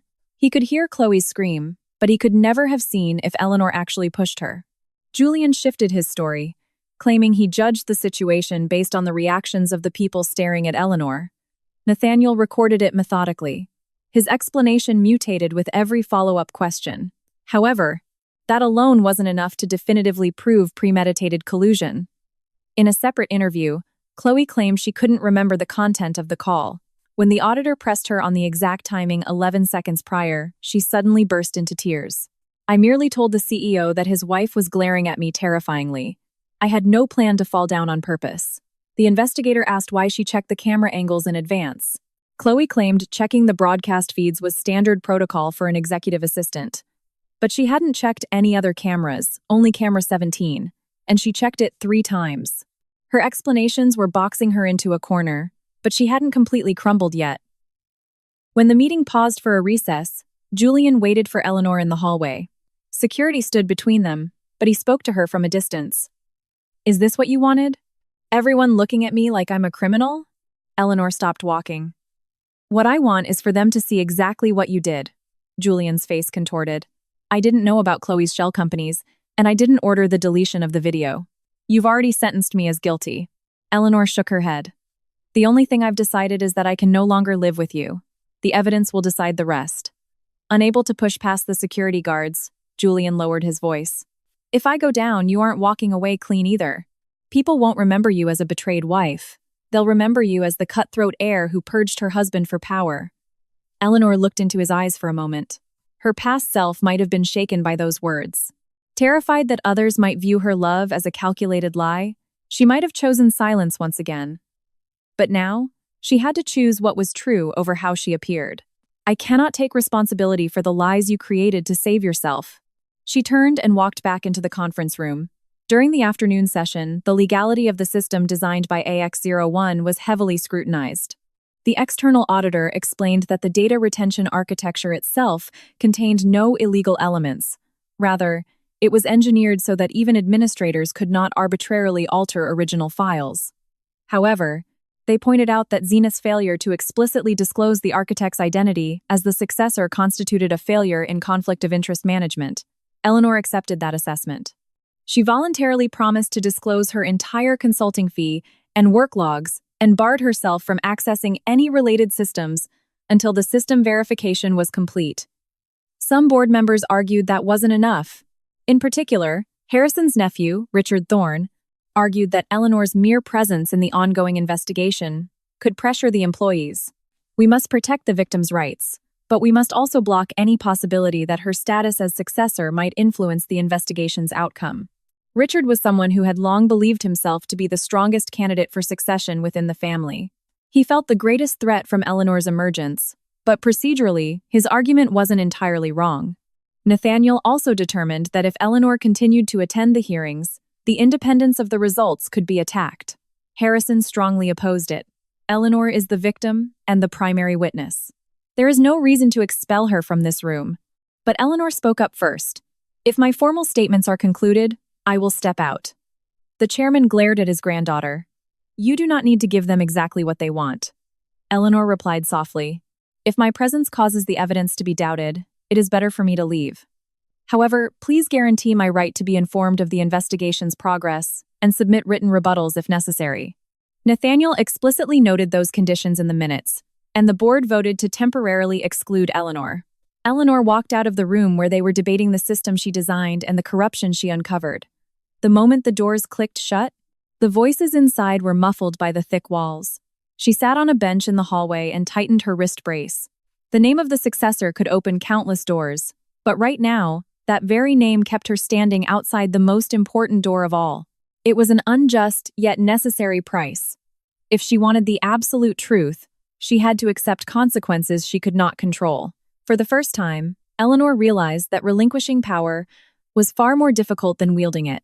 Inside the room, Julian's side immediately ramped up their offensive.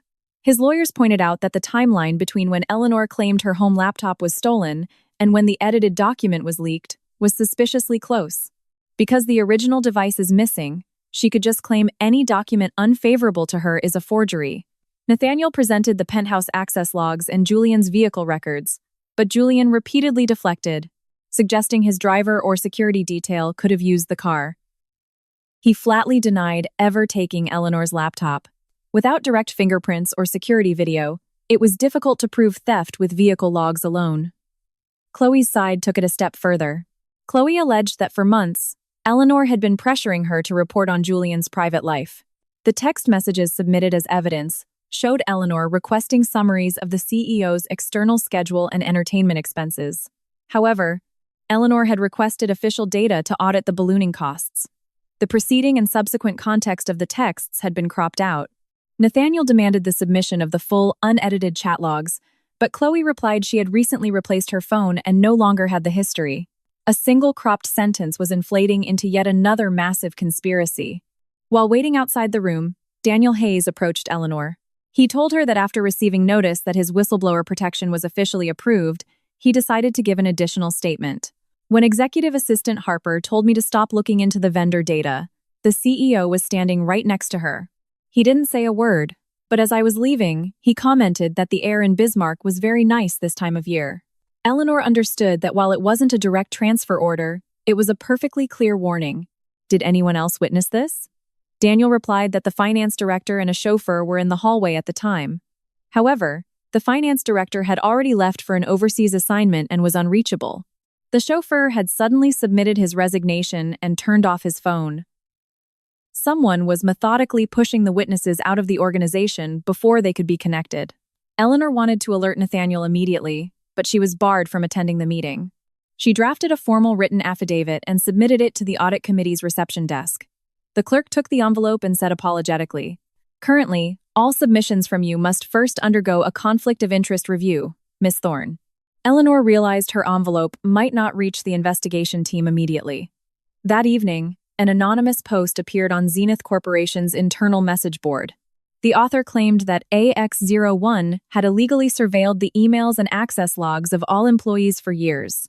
Attached to the post were photos resembling an administrator dashboard and portions of Eleanor's consulting contract. Though the information security team quickly clarified that the images were doctored screenshots from training manuals, hundreds of employees had already saved the post. Rumors spread like wildfire that Eleanor wasn't a quiet corporate wife, but a big brother spying on everyone. Walking past the corporate cafe, Eleanor noticed employees stopping their conversations the moment they saw her. Some looked terrified. Others displayed undisguised hostility. The anonymity she had desired was a choice to be judged solely on her capabilities. But now that her secret was out, that anonymity was being interpreted as a mask used to deceive them. For the first time, Eleanor genuinely felt that the system she built to protect the company could be perceived as a threat by the very people it was meant to protect. A righteous goal did not justify every method. She decided not to look away from that uncomfortable truth either. Harrison called his granddaughter into the chairman's office and told her to stay out of the public eye and away from the employees for the time being. "Lay low until the investigation is over. I will clean up the board." Eleanor flatly refused. "If you clean it up, Grandpa, the suspicion that I controlled the outcome will only grow." The chairman struck the floor hard with his cane. "If you keep yielding, they will try to tear your position away." Eleanor looked into his eyes and said, "If it's a position I can only keep by hiding the truth, then it was never mine to begin with." In his granddaughter's stubbornness, Harrison saw the reflection of his late daughter. The chairman let out a long sigh and pulled out an old, weathered file. It was the original draft of the family trust, written by Eleanor's mother before she died. She wrote that her daughter should only assume responsibility for the conglomerate when she became an adult and only if she wanted to. Harrison explained he had kept Eleanor's existence a secret to honor that wish. But at the same time, he used the secret to control internal family competition. Because you wanted to live an ordinary life, I delayed the decision. In the meantime, others convinced themselves they would be the successor and grew greedy. Eleanor realized her grandfather was also not free from the price of secrets. Late that night, Nathaniel walked into the chairman's office. He held a newly submitted document in his hand. He reported that after Eleanor had stepped out of the hearing, Julian's side had submitted new evidence. The document was the finalized version of the CEO Leadership Review Report, dated 6 months ago. It bore AX01's digital signature, and the final page contained a recommendation to immediately terminate Julian Barrett and appoint an external professional CEO. Even more shocking was that the metadata showed the file was created before Eleanor had even started looking into Chloe's vendors. Eleanor took the document and flipped through the pages. The first half was almost identical to her original risk assessment draft, but halfway through, the writing style shifted, and the final recommendation for termination was something she had never written. The digital signature, however, appeared flawless on the surface, Nathaniel said. The authentication agency's records match. As of right now, we cannot definitively conclude it is a forgery. Eleanor scrutinized the microscopic time discrepancies beneath the hash value, but couldn't explain it instantly. Someone had stolen her laptop, backdated the system clock, and used her official digital signature. Or it was someone who had backdoor access to the signature architecture from the beginning. Harrison threw the document onto the desk. Who is going to believe such a sloppy fabrication? Nathaniel replied heavily. Until we find proof of fabrication, it is an official document. A faction of the board is now arguing that Miss Thorne used her marriage to evaluate the CEO and attempted to purge him right before the succession announcement. Eleanor reread the final sentence of the document. Her nameless signature was returning as a blade aimed at her throat. The anonymity and security protocols she built were now being weaponized to construct the most sophisticated trap. Nathaniel hesitated before delivering the board's interim decision.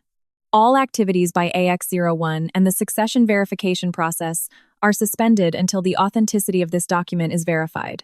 Eleanor is barred from accessing Zenith's internal systems, and direct contact with audit committee members is restricted. When Harrison moved to object, Eleanor nodded first. I accept the terms. The chairman looked at her in disbelief. Eleanor held the document to her chest and spoke quietly. If they used my signature, I have to expose their lie using the very methods I designed. Leaving the chairman's office, Eleanor walked down the darkened hallway alone. In the distance, the lights of Manhattan shimmered across the Hudson River. She was the heir to the corporation, yet she could no longer open a single corporate file. Her battle to prove her husband's betrayal had flipped into a battle to prove her own legitimacy.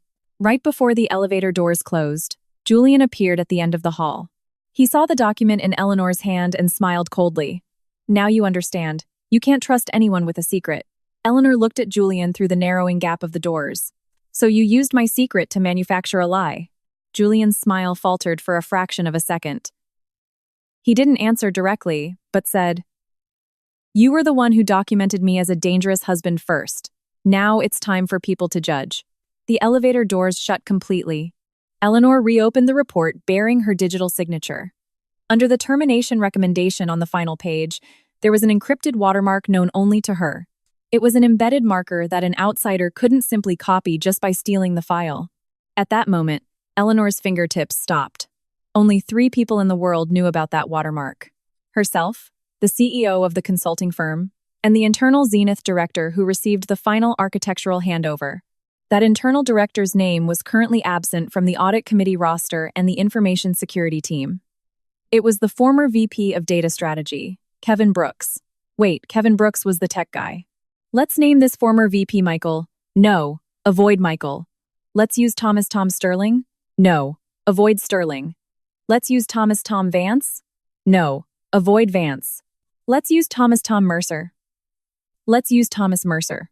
Eleanor recalled his final words in her memory. Just before resigning, he warned her that the digital signature architecture had a vulnerability where you shouldn't even trust family. And the very next day, he vanished without a trace.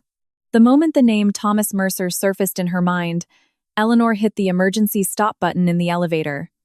When the doors pried open, she went straight into an empty conference room and organized her thoughts. Thomas Mercer was the man in charge of internal QA for the data retention architecture.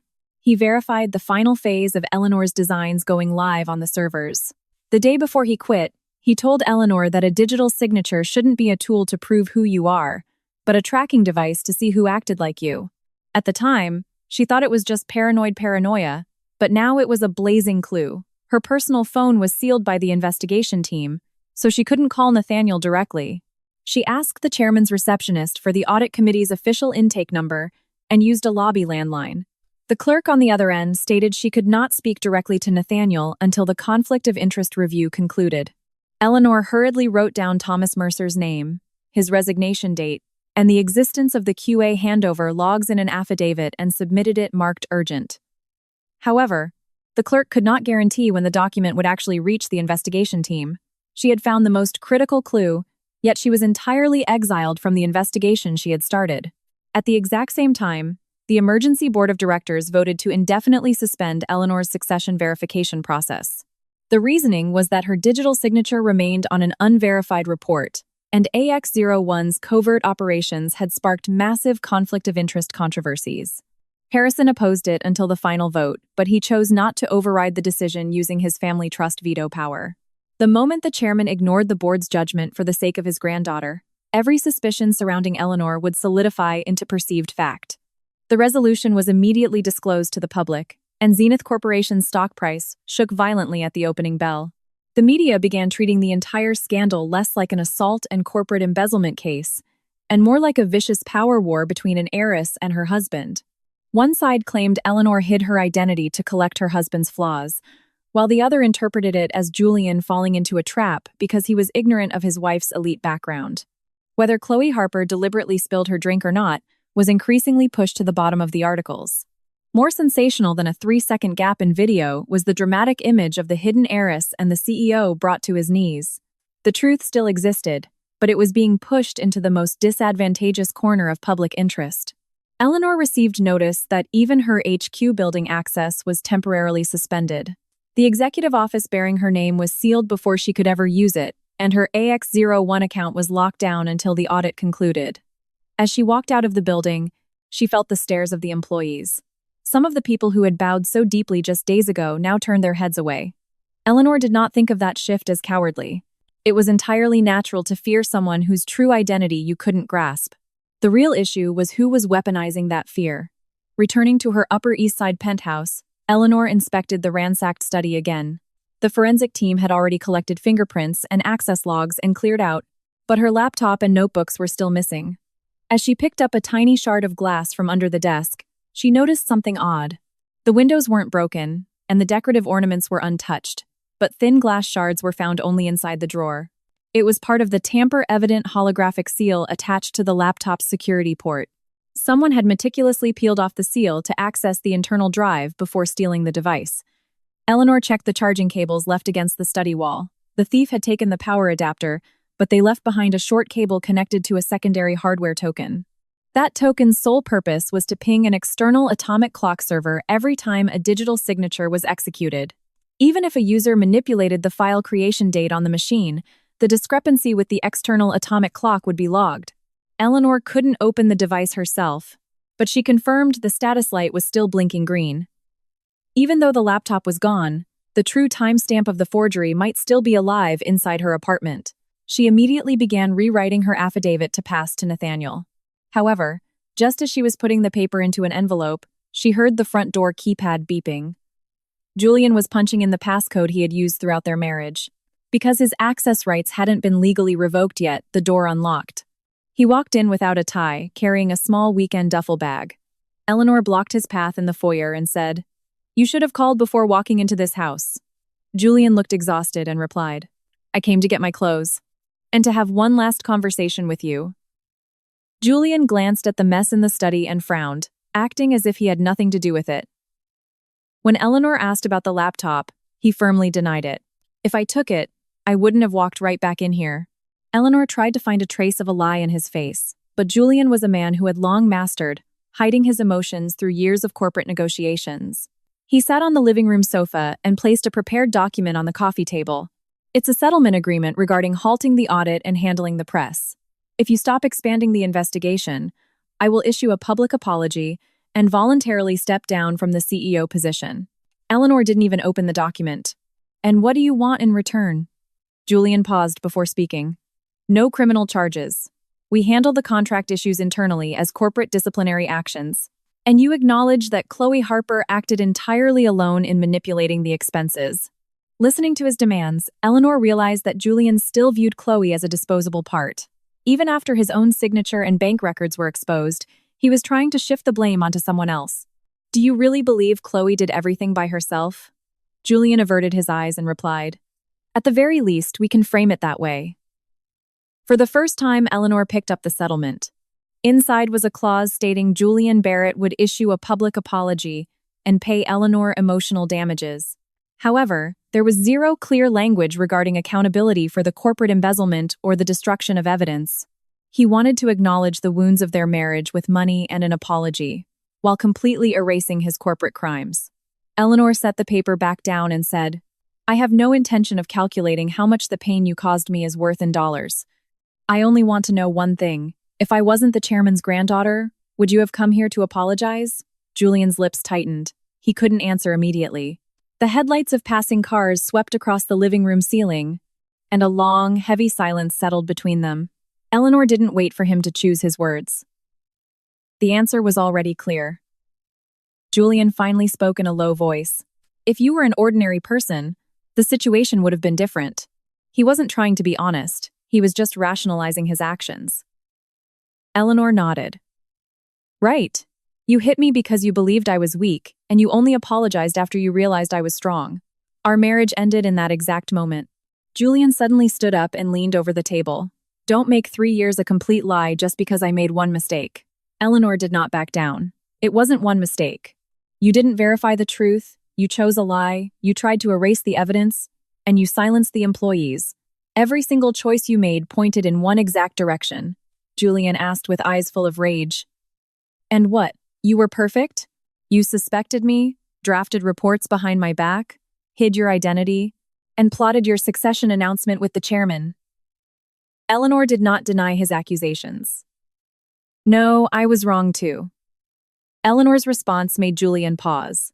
I wasn't honest, and I identified risks without telling you.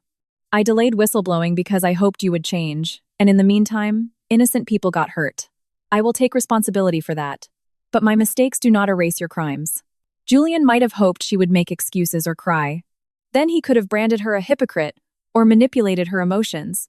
But when Eleanor accepted her own accountability, the logic he was clinging to evaporated. Julian lowered his voice for his final warning. If you keep pushing this, you could lose your position as heir. If that report is authenticated, you become someone who hijacked corporate systems to purge her husband. Eleanor did not tear up the settlement agreement on the table. Instead, she slid it back to him and said, If I stop the truth because I am terrified of losing that position, then I have already lost the right to hold it. Panic flashed across Julian's face. He needed to believe she was attacking him because she wanted power. If she continued the investigation, even at the risk of forfeiting that power, his entire defensive narrative lost its center of gravity. Julian didn't even open his duffel bag as he walked to the front door. At the threshold, he looked back and said, Chloe Harper is far more dangerous than you think.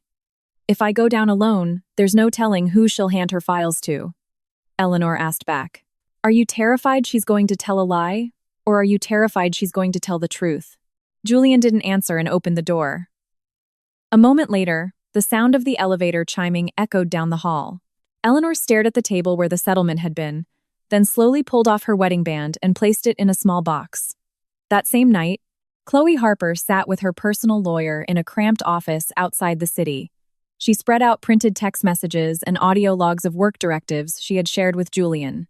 Her lawyer explained that submitting these to the DA and the audit committee might reduce her sentence. Chloe asked with anxious eyes, Will I still go to jail? The lawyer didn't lie. If you were directly involved in destroying evidence and falsifying contracts, you cannot avoid accountability. However, proving who masterminded it and what kind of coercion you faced can impact the final outcome. Chloe tried to claim she was a coerced victim, but her lawyer pointed out the undeniable logs showing she scouted the camera angles first and set up the shell companies with her relative. CEO Barrett may have used you, but you also used him. Chloe wiped away a tear and played one of the audio files. Julian's voice echoed through the room.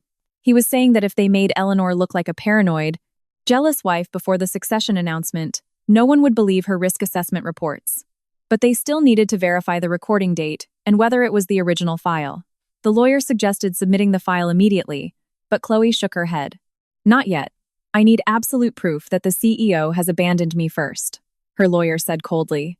He is already drafting a settlement that shifts 100% of the blame onto you. Chloe's face froze. She didn't know the exact details of Julian's offer to Eleanor, but she knew his methods. To survive, he would amputate the closest limbs first. Chloe shoved the recorder deep into her bag and decided to begin immunity negotiations at their next meeting. The next morning, David Caldwell met with the external storage vendor director to extract the external time logs from the independent cloud. The original system was locked, but every time an access or modification occurred, a separate time certificate was generated. The forged report was documented as being completed 6 months ago, but the digital signature's external time certificate was logged as 3:00 a.m. just 3 days ago. Someone had stolen the laptop, backdated the OS, and applied Eleanor's token. David wanted to call Nathaniel immediately, but fearing his phone was tapped, he drove straight to HQ. Arriving at the underground garage, David noticed a black sedan tailing him closely. He tried to read the license plate, but it was obscured with mud. David bypassed the basement entrance and drove toward the heavily guarded main lobby drop-off. The black sedan paused for a second before peeling out of the lot. He bypassed paper completely, transmitting the external time logs directly to Nathaniel via the storage vendor's secure official server. He didn't carry copies this time. He had learned that when evidence rests in the hands of one person, it can always vanish again. Nathaniel reviewed the external time logs and concluded the digital signature was highly likely a forgery. However, he did not immediately declare Eleanor's innocence. They needed the external authentication agency to confirm the logs were genuine, and they needed to find exactly who hijacked the signature. He ordered a manhunt for Thomas Mercer. Immigration records showed Thomas departed for Mexico a month after resigning, but there was no record of re-entry. His local residence and contacts were dead ends. Traces were found showing a portion of his severance was paid from an account tied to Crestview Partners. Because Nathaniel could not contact Eleanor directly, he sent written interrogatories through the legal department. The questions covered how many times AX01 accessed Julian's files, the exact purpose, her relationship with Thomas Mercer, and how she managed her authentication token. Eleanor wrote her responses without hiding a single damaging fact. She wrote that over 6 months, she accessed Julian's event and entertainment files 11 times, and 4 of those instances were driven by personal suspicion before she initiated the official audit. It was an access protocol that was procedurally impossible to justify. Looking at the log, Eleanor remembered exactly why she hadn't filed an official report back then. The first time, she wanted to trust her husband. The second time, she was afraid she'd look like a jealous wife, suspicious of his relationship with Chloe. The third time, she was terrified her identity would be revealed and her marriage would collapse. The fourth time, she felt it was already too late. Her silence had different excuses each time, but the outcome was identical. She kept her doubts clenched in her fist and delayed exposing the truth. And in that window, Julian and Chloe grew bolder. Eleanor admitted her own fear was partly responsible for letting the incident escalate. Harrison strongly objected when he learned his granddaughter had logged every single access attempt in her response. Just say it was related to your official audit duties. There's no need to write that you checked them out of personal suspicion. Eleanor did not look up from the paperwork. But it is true that I checked them for personal reasons. The chairman raised his voice. They will use that one sentence to crucify you as a wife who illegally stalked her husband. Eleanor answered quietly. If I omit the truth because I fear that attack, then from that moment on, all the other evidence will be doubted too. I have to leave my own mistakes on the record so I can precisely divide the blame for everyone else's. Harrison stared out the window for a long time before speaking in a low growl. After my parents died, I turned everything into a secret to protect you. I hid my name, the trust fund, the succession plan. But those secrets ended up isolating you in the most dangerous place of all. Eleanor sat beside her grandfather. It isn't just your fault, Grandpa. I also believed I was safe inside those secrets. For the first time, the two of them faced the reality that the silence they had built under the guise of protection had birthed countless misunderstandings. It was a family wound they had to resolve, separate from Julian's crimes. During the afternoon emergency board meeting, the existence of the external time logs was reported. Julian's side countered that until the authentication agency finalized their review, the logs meant nothing. Simultaneously, he leaked Eleanor's unofficial access logs, arguing she had surveilled the CEO for personal motives. Some board members argued that even if the digital signature was forged, Eleanor's actions still warranted disciplinary action. The decision to halt her succession verification was upheld, and formal procedures to terminate her consulting contract were initiated. Eleanor was entirely stripped of her status, going from the architect of the system to a banned outsider. That evening, the media exploded, with leaked reports that Eleanor had accessed her husband's schedule and expense files 11 times. The headline read, "The Secret Surveillance of the Hidden Heiress." Her initial suspicions of embezzlement and her official audit scope were barely mentioned. On the employee forums, panic spread that Eleanor had likely been snooping through everyone's personal data. The Zenith Labor Union demanded an independent investigation and urged a permanent ban on Eleanor's management participation. Even some of the public who had criticized Julian and Chloe began to turn on her. In her most vulnerable moment, Eleanor was being portrayed as the very monster she had feared becoming. Nathaniel finally summoned Eleanor to a secure, off-site location. He explained that the external time logs definitively proved the forged report's creation date did not match the timestamp. However, to open the unadulterated original file, they had to publish the entire access history of the independent cloud server. That history would not only reveal Chloe's camera checks and Julian's deletion authorization, but also every single unofficial file Eleanor had accessed over the past few months. Some of those accesses could be easily construed as her stepping outside her official mandate to spy on her husband. Nathaniel did not sugarcoat the risk. If we open the full log, there is a very high chance we nail CEO Barrett and Miss Harper. Nathaniel placed a document in front of her. But your accesses will be exposed to the exact same degree. You will be separately investigated for conflict of interest violations and abuse of power. You could permanently lose your qualification as the successor. Eleanor looked down at the document. Below the consent to release, there was a signature line for her and a co-approval line for the Thorne Family Trust, meant for Harrison. If the chairman refused, the data release could be delayed, but if Eleanor did not consent, no one could open her access logs. When Harrison saw the consent form, he instantly opposed it. Separate the video and open only that. There is no reason to release your personal logs. Nathaniel explained that while technically possible, partial disclosure would instantly invite accusations of cherry-picking. Julian's side would claim Eleanor only selected data favorable to her, and the integrity of the video would be attacked again. Eleanor asked her grandfather, "If I wasn't the successor, would you make the same choice?" Harrison could not answer. His desire to protect his granddaughter clashed violently with the absolute standards he had to uphold as the founder. Eleanor took the consent form and walked alone to the window at the end of the hall. Down on the street, commuter traffic stretched endlessly, and millions of people were ending their days entirely oblivious to her existence. She had never spent her life preparing to be the successor. Rather, she had desperately wanted to escape that name and live an ordinary life. But the reason she was terrified of losing the position now wasn't because she craved power. She was terrified of being remembered as someone who shirked her responsibility. Even that fear could become an excuse to avoid the truth. Eleanor took out the small box holding her wedding ring and stared at it for a moment. She had believed the ring was proof of love, but in reality, it rested upon a mountain of secrets they had kept from each other. She closed the box and walked back to Nathaniel. "Release the entire log. Every file I accessed, my judgment process, my unofficial views, do not omit a single one." Nathaniel asked for final confirmation. "Depending on the results, your succession verification could be permanently terminated." Eleanor replied calmly, "A seat gained by hiding the truth is not my seat." Harrison did not try to snatch the pen from his granddaughter's hand. He sat in long silence before signing the approval line. "If you lose everything because of this choice, what will you do?" Eleanor raised her face, the faint red bruise still visible, and said, "I will just live as if it was never mine to begin with. But I absolutely will not go down in history as the woman who fell to the floor that night unable to prove a single thing. The chairman closed his eyes, then signed. His fingertips trembled, but his signature was unyielding. After verifying both signatures, Nathaniel initiated the data disclosure protocol. Authorization requests were sent simultaneously to the external cloud vendor, the authentication agency, and the Zenith Audit Committee. The screen displayed the countdown to the original files decrypting. Chloe's camera access, Julian's deletion approval, the routing of the edited video, and the true creation time of the forged report would all stitch together into a single, undeniable timeline. And alongside it, Eleanor's unofficial snooping and judgmental errors would be laid bare without a shred of censorship.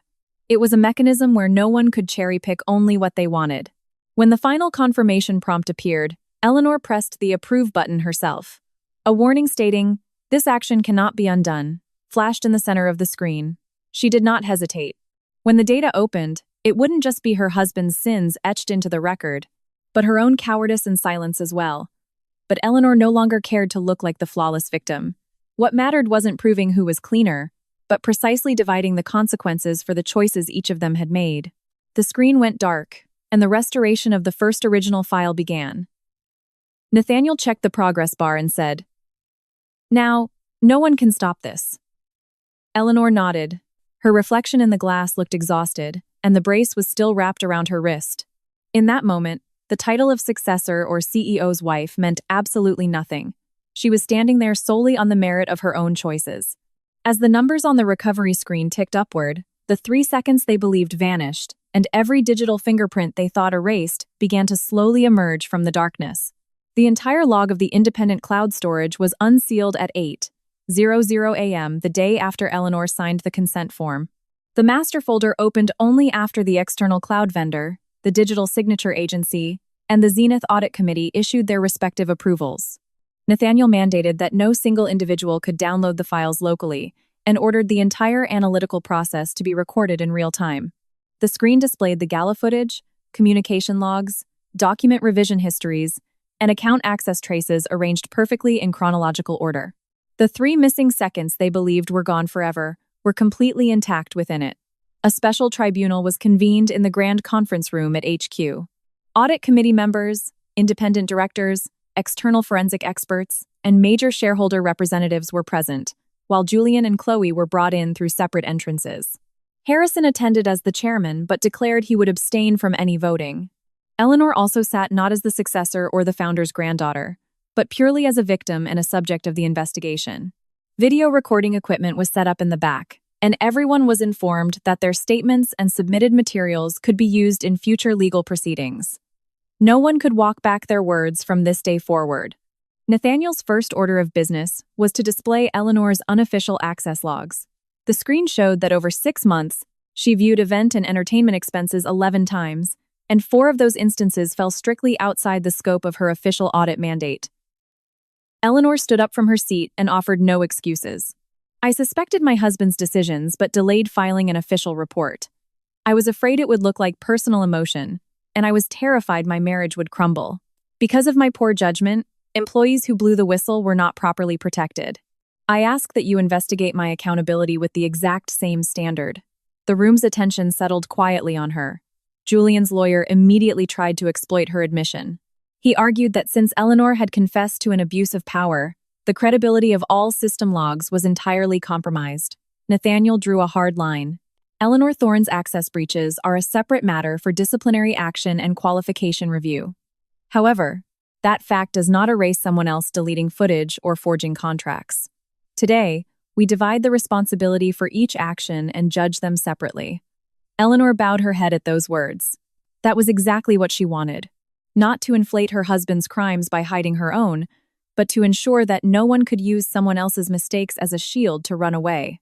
The first file restored was the complete, unedited footage from camera 17. The video showed Chloe borrowing an event staffer's tablet 40 minutes before the gala began to check the camera angles. She zoomed in on the blind spot between the cocktail tables and the east pillar, pointing her finger at the exact spot she planned to fall. A moment later, Chloe ordered her aide to move a floral arrangement a few inches.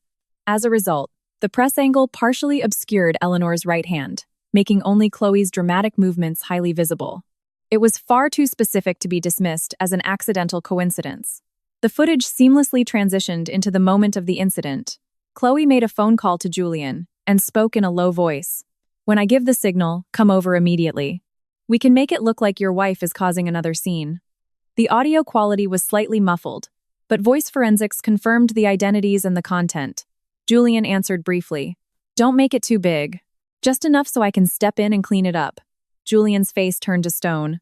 He had claimed that conversation was strictly about event management, but on the screen, Chloe altered the position of her champagne glass the second she hung up. As Nathaniel let the video play, the conference room fell utterly silent. While Eleanor was looking at the event planner's tablet, Chloe intentionally tipped her champagne onto her own dress. Then, she slid her right foot under the tablecloth and pulled it slowly, creating the sound of shattering glass. Without Eleanor's hand ever coming near her, she threw herself backward, grabbing Eleanor's skirt.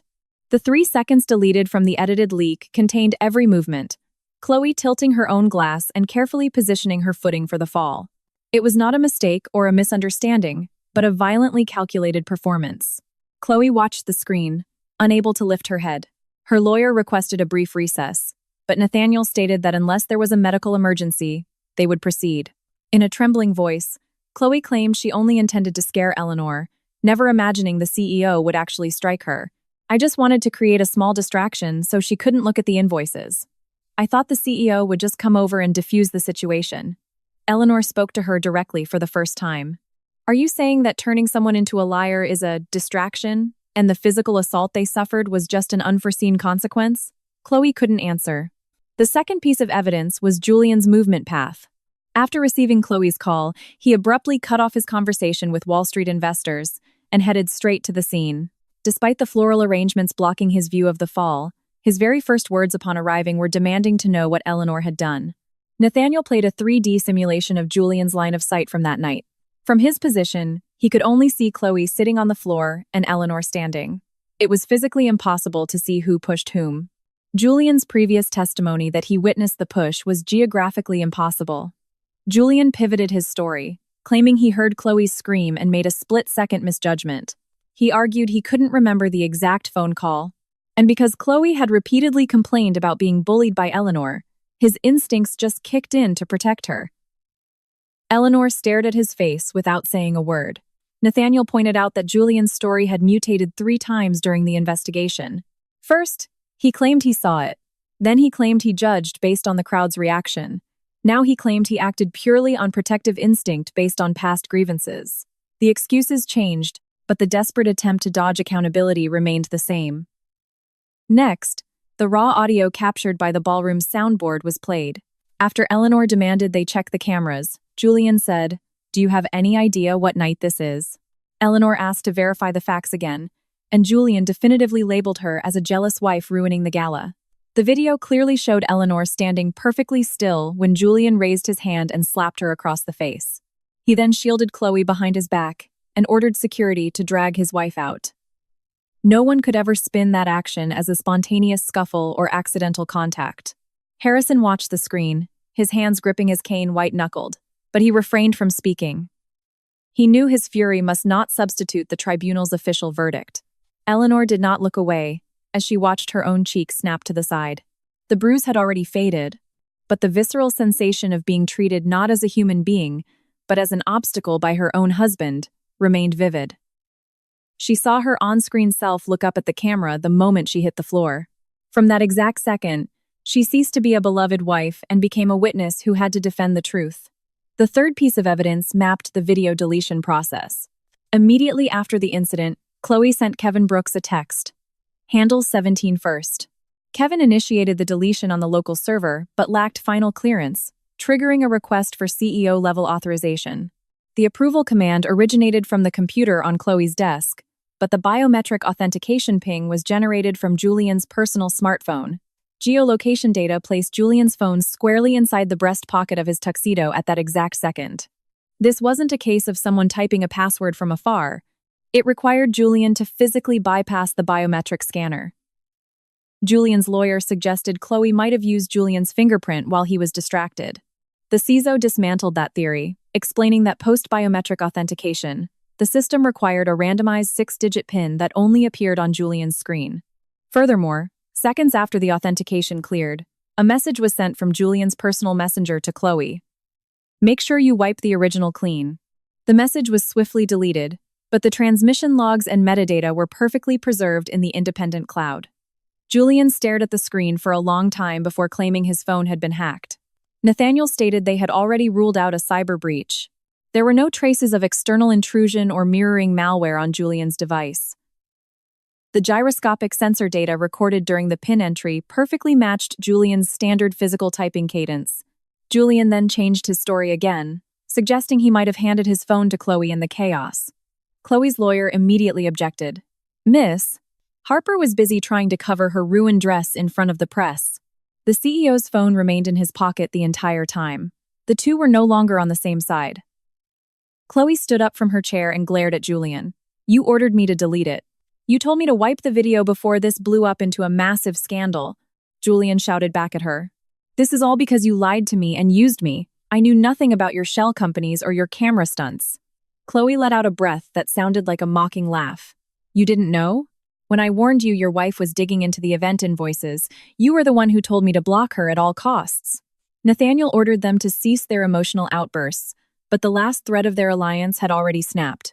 Chloe's lawyer submitted the pre-prepared audio file. After confirming its authenticity, Julian's voice echoed from the conference room speakers. The recording took place a week before the gala, inside the CEO's armored SUV. Julian stated that if Eleanor kept digging into the expenses, it wouldn't just expose their contract padding, but their affair as well.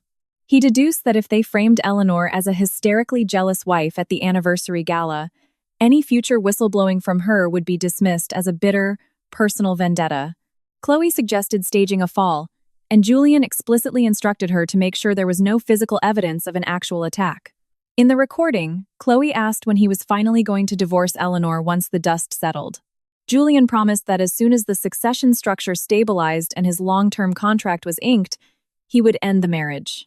He sneered that since Eleanor was a nobody with zero money or connections, she couldn't cause any real trouble. The moment that sentence played, many eyes in the room darted toward Eleanor. Eleanor did not lower her head. Julian argued the recording was obtained illegally and was inadmissible. Nathaniel countered that admissibility in court was a matter for a judge, but today they were establishing the factual truth of the statements. Voice forensics concluded the file was unedited and the voices belonged to Julian and Chloe. Julian desperately tried to spin the conversation as an exaggerated joke. "Chloe kept nagging me about marriage, so I just said what she wanted to hear. I never actually intended to divorce my wife." Eleanor let out a short, quiet laugh. It wasn't joy, but a hollow chuckle arriving far too late. "You lied to Chloe that you would throw me away, and you lied to me that you loved me. Which lie are you trying to convince us was the truth now?" Julian could not look her in the eye. The next revelation traced the flow of the embezzled funds. The shell companies set up by Chloe's cousins overbilled for event costs and funneled the excess to Crestview Partners. That money was then split across several proxy accounts before landing in Julian's undisclosed investment portfolio and Chloe's family accounts. Julian insisted his wealth manager handled the investments blindly, so he was ignorant of the source. However, logs showed he personally opened and reviewed the profit distribution spreadsheet right before the transfers executed. The file literally contained columns labeled Julian's cut, Chloe's cut, and operating overhead. It was a structure impossible to wave away as a clerical error or poor oversight. Daniel Hayes's whistleblower report was also recovered from the master server. The report was properly filed with the finance department, but the status was mysteriously canceled right after the file was opened by Chloe's administrative account. 2 days later, Julian sent a memo to the HR VP, instructing him to relocate employees polluting the corporate culture to regional branches. Though Daniel wasn't named in the body, his HR profile was attached to the email. Julian maintained it was a routine personnel move based on performance. Yet, Daniel's previous reviews were stellar, with 2 sudden reprimands magically appearing on his file just days prior to the transfer. The whereabouts of the missing finance director and chauffeur were also verified. The finance director wasn't on an overseas business trip. He was holed up in a subsidiary's training center under Chloe's orders, cut off from external communication.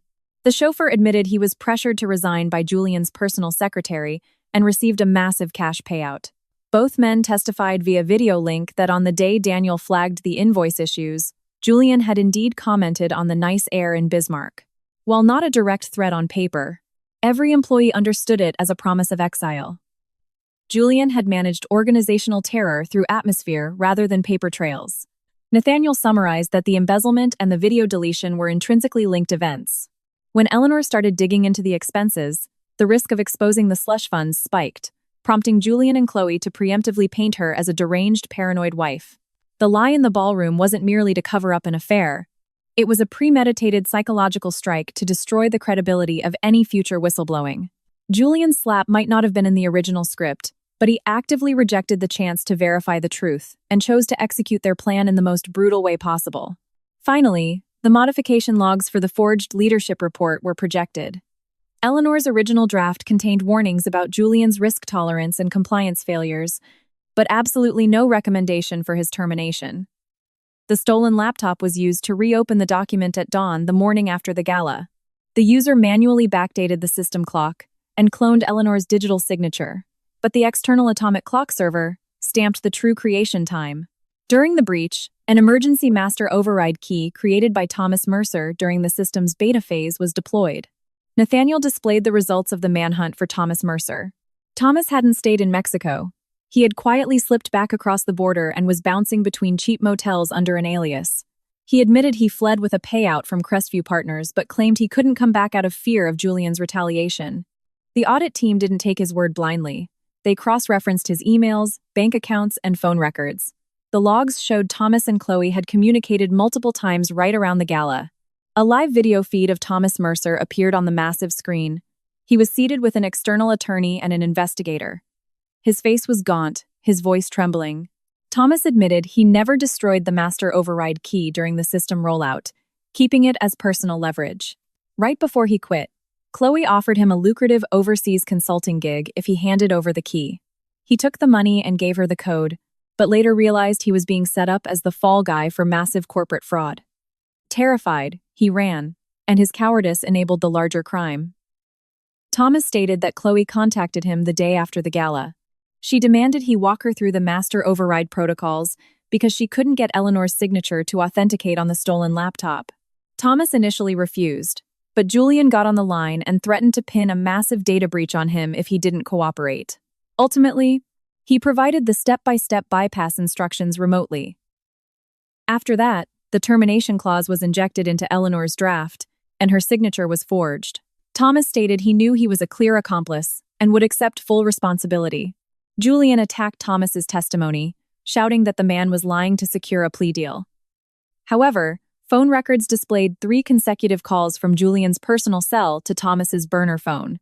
Julian argued his secretary might have made the calls, but the final call contained a voice recording of Julian himself. He was telling Thomas that once the report was finalized, Eleanor Thorne will never be able to touch this company again. As the recording played, Julian bolted from his chair and lunged toward the screen to shut it off. Security guards intercepted him, and Nathaniel ordered him to sit down immediately. Julian could no longer maintain the composed mask of a CEO. He screamed at Harrison, "You used me from the very beginning, Mr. Chairman. You hid your granddaughter, put her in my bed, and watched me dance like a puppet. You drove me to make these choices." Harrison slowly stood up and looked down at him. "I gave you an opportunity, and I failed to stop you from making catastrophic choices. That is my cross to bear. But I never ordered you to embezzle corporate funds, strike your wife, or destroy evidence with your own 2 hands." Julian ground his teeth. He spun around and aimed his fury at Eleanor. "You act like the victim, but you tested me every single day. Every time I slipped, you logged it and judged me. You never trusted me from day one. So why the hell did you marry me?" Eleanor did not shrink from his rage. "In the beginning, I married you because I loved you. Later on, I stayed silent because I lacked the courage to face the truth, and I dragged it out hoping you would magically change. That is my sin. But I never forced you to manufacture lies, terrorize your employees, or steal money." Her voice rang with absolute clarity through the conference room. Julian pointed a trembling finger at Chloe for his final stand. "That woman orchestrated everything. The camera angles, the shell companies, the forged report, it was all Chloe Harper's masterpiece. I was just blinded by love and got played." Chloe violently pushed her chair back and stood up. Played? You told me you wanted to build an empire where no one could ever look down on you again. You said when your wife was a nobody, you'd just throw her out. And the second you found out she was the chairman's granddaughter, you swore we had to obliterate her succession rights. The two of them were now locked in a death spiral, racing to drag the ugliest truths out of the dark. Chloe submitted an additional trove of text messages. Immediately after Eleanor's identity was revealed, Julian texted Chloe, "A simple divorce won't cut it anymore. We have to paint her as a corporate spy who illegally breached internal data." He then ordered his personal driver to retrieve the laptop from the penthouse. When the driver refused, he sent a private security contractor. The vehicle logged entering the apartment complex was driven by that contractor. The contractor confessed to stealing the laptop. Because Julian framed it as simply retrieving his own personal property from a jointly owned apartment, the contractor claimed he didn't realize it was a crime. However, Julian's voice memo instructing the contractor to smash the study security locks if you have to destroy that defense. Julian admitted it was his voice, but claimed he ordered the laptop secured so he could submit it directly to the investigation team. Nathaniel asked why he delivered it to Chloe Harper instead of the audit committee. Julian finally had no answer. With all the evidence laid bare, Nathaniel summarized the findings. Chloe Harper orchestrated a fraudulent physical altercation, embezzled funds via shell companies, and actively participated in evidence destruction and document forgery. Julian Barrett was fully aware of and approved the scheme, profited from the fraudulent contracts, and provided the top-level clearances required to delete evidence and forge the report. He threatened whistleblowers with retaliation and ordered the leak of manipulated media to the press. Eleanor Thorne bypassed official protocols to access confidential data and failed to disclose her conflict of interest in a timely manner. However, there was zero evidence linking her to the assault, the cover-up, or the embezzlement. Nathaniel offered Eleanor the floor to address her own findings. Instead of defending herself, Eleanor spoke of Daniel Hayes, David Caldwell, and the finance team. The reason this corruption came to light wasn't because I am the heir. It was because brave employees risked their livelihoods to leave a record. I failed to see their distress signals soon enough. I accept whatever disciplinary action is deemed appropriate for my protocol breaches, and my succession verification should be restarted from scratch. Harrison looked at his granddaughter but said nothing. She was no longer a child waiting to be protected. Motions for Julian Barrett's immediate dismissal, removal from the board, and the clawback of his vested stock options were introduced. Julian protested that his stock was personal property and could not be seized. The chief legal officer explained that the stock was granted conditionally upon maintaining ethical standards and fiduciary duty. Severe legal breaches and destruction of corporate trust triggered an automatic clawback clause. The very contract Julian had signed years ago flashed onto the screen. He was becoming the first victim of the aggressive, performance-based compensation system he himself had designed and bragged about. The vote proceeded with only the independent directors and shareholder representatives. Harrison deliberately abstained. Julian called out to the board members by name, desperately reminding them of the times he had helped their divisions. He reminded one of an overseas expansion he greenlit, and another of emergency funds he approved during a crisis. But those past favors now just sounded like dirty transactions bought with company money. The vote for termination was nearly unanimous. Julian Barrett was immediately stripped of his CEO title and board seat, and his stock clawback protocol was initiated. Chloe Harper's termination and civil suits for damages regarding the contract fraud were also approved. She begged them to consider her cooperation with the audit, but Nathaniel coldly stated that while cooperation might be noted in a criminal trial, it did not erase corporate liability. Chloe bit back a sob and lowered her head. Julian looked at her and muttered that this was all because of his own greed. Chloe spoke to him one last time. "You would have used someone else, even if I wasn't there. And I stayed by your side fully knowing that. We both made the exact same choice." Security guards approached Julian, demanding his corporate ID badge and company smartphone. He threw his ID onto the table and tried to walk toward Eleanor. When the guards blocked him, the fight seemed to completely drain out of him. The people who had been calling him Mr. CEO just hours ago were now coldly recording his name in the minutes without a trace of respect. He fell to his knees in front of Eleanor. It was the exact same posture from the ballroom, but this time, he had absolutely no power left to cling to. "Eleanor, please, just tell them one thing. Tell them I cooperated with the investigation. It can reduce my sentence." Eleanor stood over him, looking down in silence. For the first time, she saw genuine terror in Julian's eyes. But that terror wasn't directed at the pain he caused her. It was entirely focused on the prison sentence awaiting him. You still think a single word from me can magically fix everything you broke? Julian tried to grab the hem of her skirt but was restrained by security. We had 3 years. Not everything I did was a lie. Eleanor replied in a low whisper. That is exactly why it hurts so much. Because you destroyed even the parts that were real with your own hands. Julian wept, begging that they could start over. He promised to admit all his faults, return every cent, and spend the rest of his life apologizing to her. Eleanor reached into her bag and pulled out the small ring box. She opened it, took out her wedding band, and placed it on the table in front of him. The sound of metal clicking against the wood was as sharp and clear as the moment the ring struck the table leg in the ballroom. Returning this isn't about revenge. It means I am no longer going to live as the wife who carries the weight of your sins for you. Julian's shoulders collapsed. He fired one last, venomous shot. You aren't perfect either. Someday, everyone will see right through your hypocrisy. Eleanor nodded. I know. That's why I forced them to open all my records too. I have no intention of hiding my mistakes. The only difference between you and me is that I refuse to pass my blame onto someone else. Julian's lips trembled, but he had nothing left to say. The ultimate lie he had clung to until the bitter end was the delusion that he was somehow a victim. Even that delusion was annihilated by the undeniable weight of the records.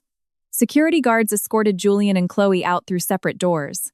At the end of the hallway, Julian called Eleanor's name one last time. She didn't look back.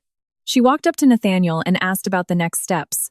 Nathaniel explained that all evidence would be forwarded to the district attorney to pursue criminal charges, and external auditors would calculate the exact financial damages. Eleanor requested that her own unofficial access logs be included in the DA file.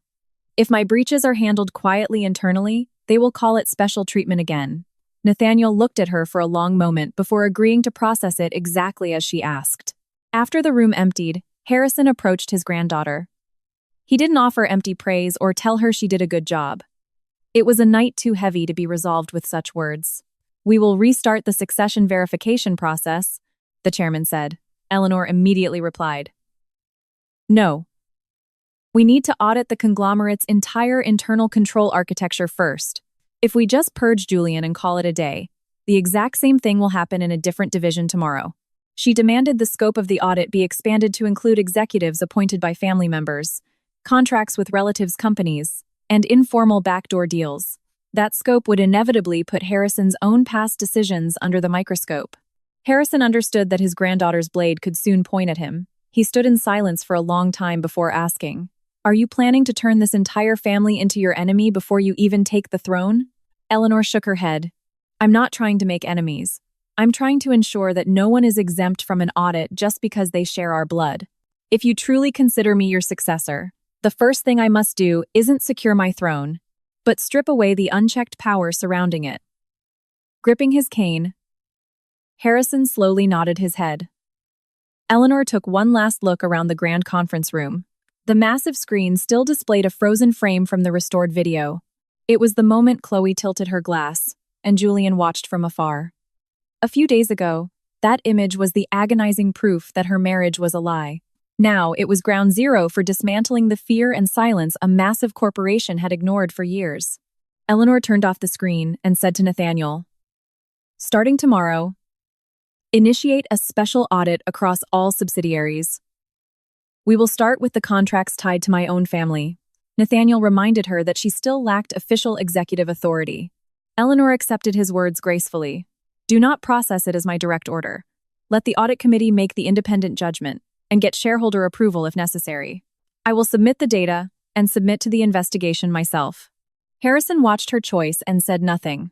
Instead of grabbing power, Eleanor was actively stripping power away from herself. That was the moment she fundamentally diverged from Julian. He erased the truth to protect everything he had. She surrendered her own position to protect the truth. As she stepped out of the conference room, the light of dawn bled through the windows onto the long hallway. Eleanor kept walking without stopping. The ache in her wrist and the memory of her burning cheek hadn't vanished, but they could no longer hold her back. Behind her, maintenance workers were unscrewing the heavy brass nameplate, reading Julian Barrett, CEO from the executive suite doors. The sound of metal screws hitting the floor echoed repeatedly through the quiet corridor. The immediate threat had crumbled, but the scars and the massive responsibility remained. Hearing that metallic echo, Eleanor knew she wasn't standing at the end of a revenge story, but at the starting line of an even harder journey. Following the tribunal, Zenith Corporation remained the epicenter of national media coverage for 3 days. Julian Barrett was formally stripped of his CEO title and board seat, and the company initiated aggressive clawback litigation for his performance shares. The legal department handed over mountains of evidence regarding the fraudulent contracts, money laundering, evidence tampering, and forgery to the Federal Bureau of Investigation and the Manhattan District Attorney. Eleanor explicitly verified that her own unauthorized data access logs were included in the federal handover. She refused to allow her personal misjudgments to be swept under the rug simply because she was the primary victim. The truth could not be subjected to a double standard depending on who it benefited. Stripped of his corporate limousine, security detail, and executive assistants, Julian took a yellow cab to his defense attorney's office. He raged that Zenith was illegally freezing his personal assets, but the legal team drew a razor-sharp line between his legitimate wealth and the millions siphoned through corporate fraud. His luxury condos and liquid cash weren't instantly seized, but the massive offshore accounts tied to Crestview Partners were slapped with federal injunctions. Julian screamed that he was made penniless overnight, but what he truly lost was absolute privilege, not basic survival. For the first time in his life, he had to explain his actions without the shield of corporate power. After being formally fired, Chloe Harper handed over the accounting ledgers from her cousin's shell companies and her secret audio recordings to the DA. She desperately tried to mitigate her sentence by framing herself as a victim of Julian's coercion, but the prosecutors presented the undeniable digital forensics, showing she proactively scouted the camera angles and initiated the shell company architecture. Cooperation did not buy her a blank slate. She was indicted on multiple counts of wire fraud, evidence tampering, and perjury. Walking out of her proffer session, Chloe complained to her lawyer that she was just a pawn. Her lawyer replied flatly that being used by someone didn't negate the fact that she willfully used others to enrich herself. Daniel Hayes's transfer to Bismarck was officially rescinded, and he returned to the financial management team at HQ. However, on his first day back, he did not seek out Eleanor to offer his gratitude. Instead, he submitted a formal proposal, arguing that for the whistleblower protection program to truly function, it required an intake channel completely firewalled from the HR department. Eleanor read his proposal and went down to his desk personally. "I did not come here to ask for your forgiveness. I want to hardwire the accountability for my failure to protect you into the corporate bylaws." Daniel sat in silence for a moment before replying that this time, he would judge her by the results, not her promises. David Caldwell received an official reprimand for violating protocol by creating an unauthorized clone drive. Simultaneously, however, he was commended for intercepting the deletion order and preserving the logs, earning a promotion to director of the newly formed Information Security Task Force. During an all-hands seminar, he did not hide the fact that he had almost buried the truth to protect his son's contract job. Director Caldwell told the room that courage isn't the absence of fear, but the act of leaving a record of exactly why you are terrified. His son went through a rigorous blind evaluation process and didn't secure a full-time position, but his contract was not unfairly terminated either. Eleanor considered that to be the most profoundly fair outcome possible. Thomas Mercer was interrogated for handing over the master override key and facilitating the document forgery. He claimed he was terrified of Julian's threats, but the decision to accept a massive bribe in exchange for the key was entirely his own. However, the technical blueprints and communication logs he provided proved absolutely vital in dismantling the forgery timeline piece by piece. Thomas told the federal agents he genuinely believed that if he just closed his eyes this one time, nothing bad would happen. Nathaniel replied that his one time destroyed countless people's lives. Thomas's accountability remained fixed, independent of his cooperation. Harrison placed the comprehensive conglomerate-wide audit on the official board agenda. The scope extended far beyond Julian's hospitality division, targeting executives handpicked by family members, long-term contracts with relatives, and shadow HR referrals. The extended family erupted in outrage, accusing the chairman of destroying his own legacy. During the board meeting, Harrison wrote his own name at the very top of the audit target list. "If I built this company, I must be the first to face the audit." Those words carried more weight than any apology. He was finally drawing a hard line between protecting his family and covering up their crimes. Eleanor rejected a motion to immediately restart her succession verification. Wall Street analysts predicted she would quickly ascend to the chairman's seat to solidify her victory, but Eleanor declared she would accept no executive titles until the audit concluded and a comprehensive governance reform plan was published. She also consented to an external, third-party audit of the data retention system she had designed. Even though the architecture was sound, failing to disclose her conflict of interest was a systemic flaw. Eleanor stated that the title of successor should mean a higher burden of transparency, not absolute immunity. That declaration only poured gasoline on the family's internal backlash. Richard Thorne and several other relatives criticized Eleanor, accusing her of faking humility to secure the moral high ground. They argued that restructuring the family trust's voting power would effectively hand the founder's legacy over to Wall Street activists. Eleanor acknowledged that some of their concerns were valid. "I am not trying to eradicate the family's authority. I am saying we must publicly define where that authority begins and where it ends." She proposed a reform package that separated family equity from executive voting rights and mandated that family members face the exact same rigorous vetting process as external candidates for C-suite roles. The fierce boardroom debates raged for days. Amidst the chaos, Eleanor filed for divorce in the Manhattan family court. She did not seek to bleed Julian dry or demand a humiliating public spectacle. She only filed for a standard division of the assets accrued during the marriage and standard emotional distress damages. The corporate embezzlement and stock clawbacks were cleanly separated from the divorce proceedings. Her divorce attorneys advised her she could take him to the cleaners, but Eleanor replied she had no desire to write her revenge onto a balance sheet. Whatever Julian was about to lose was up to the federal prosecutors and corporate contracts. Her only remaining decision was to legally obliterate her status as his wife. Julian sent multiple letters before their scheduled mediation date. The first letter was filled with pathetic excuses about how Chloe manipulated him. The second was dripping with resentment, blaming Harrison for using him as a pawn. Only in the third letter did he explicitly mention the moment he slapped her. But even then, he wrapped the apology in excuses, claiming he lost his mind under immense pressure and terror. Eleanor read every letter but replied to none. Deciding whether his apologies were genuine was irrelevant. What mattered was making it crystal clear that his apologies would never alter her decision. On the day of the mediation, Julian arrived not in a bespoke black suit, but in an unassuming gray jacket. He had no corporate security or executive assistants flanking him. Bumping into Eleanor in the courthouse hallway, he noticed the brace was gone from her wrist and let out a sigh of relief. "Is it fully healed?"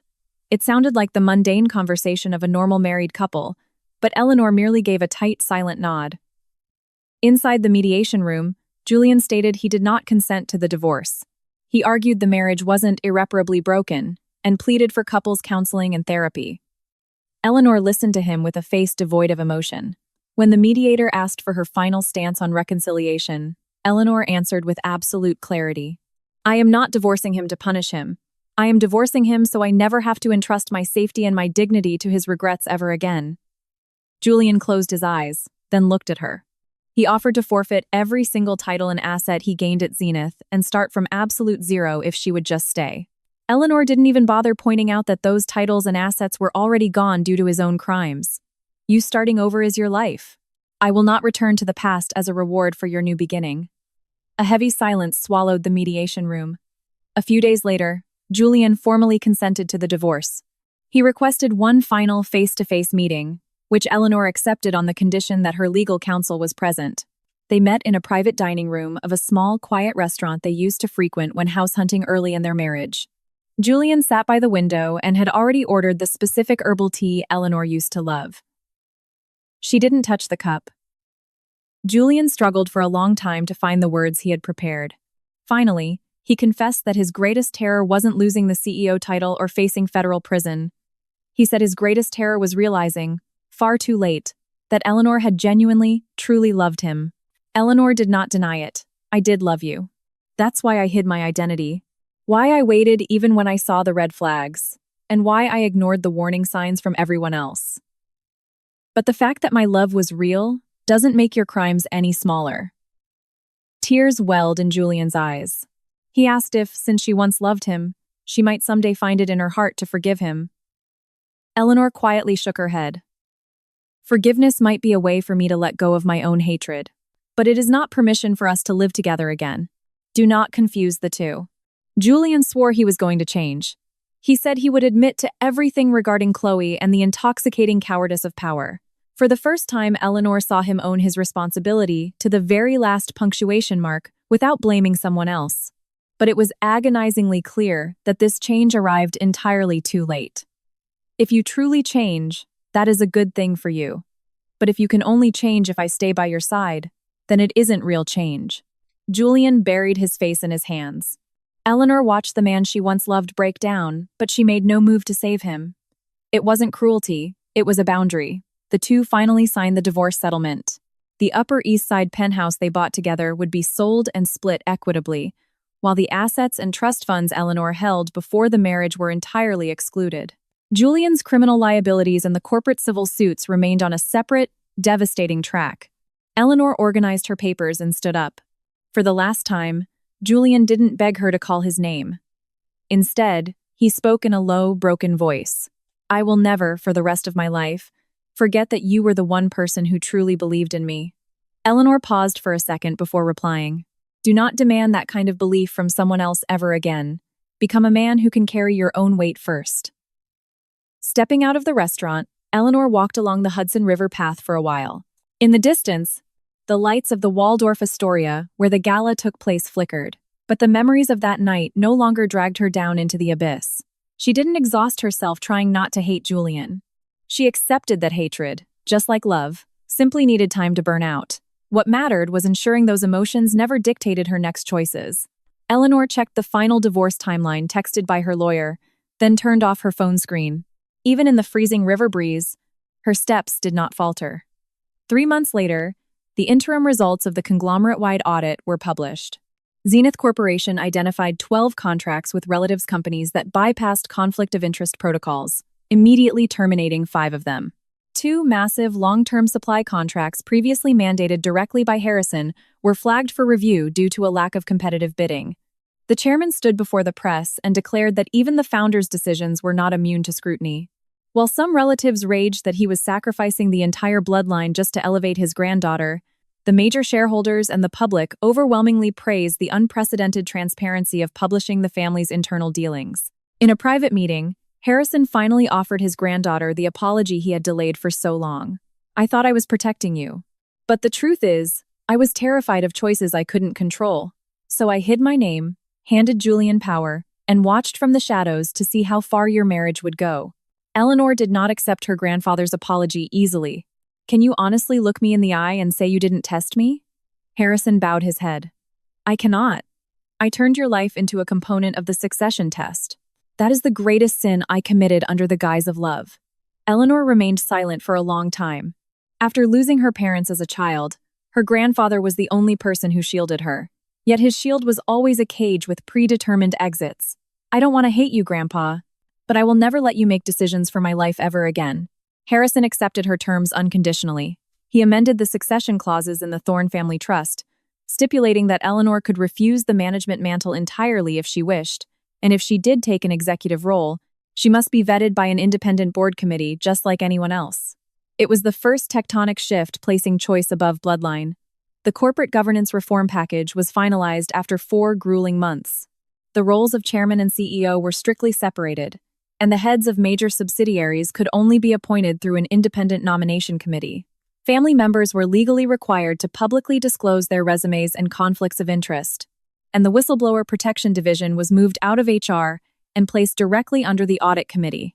The data retention systems were to be audited annually by a federal third party, and the identities of system architects and administrators had to be disclosed to the board.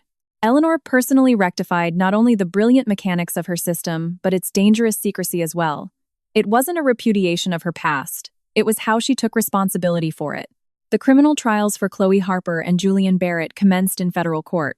The judge separated their dockets, meticulously evaluating their respective roles in the wire fraud and evidence tampering. Eleanor did not publicly lobby for maximum sentences. In her victim impact statement, she detailed the sheer terror of the gala and the methodical destruction of her marital trust, but she added nothing that forensics hadn't already proven. She wrote that while Julian's past contributions to the company and the pressure Chloe faced did not erase their crimes, they should not be entirely ignored by the court either. She believed that accountability had to be ruthlessly precise to be permanent. On the exact 5-month mark, Zenith Corporation offered Eleanor Thorne the position of chair of the Governance Reform Committee, not the CEO role. The term was strictly capped at 6 months, and her performance would be judged by an external corporate watchdog. After reviewing the stipulations, Eleanor accepted. In her first committee meeting, she demanded they firewall her status as the heir from the committee's authority. Just because I succeed here does not mean I automatically become the next chairman. Conversely, I must not be forgiven for failure just because I am a thorn.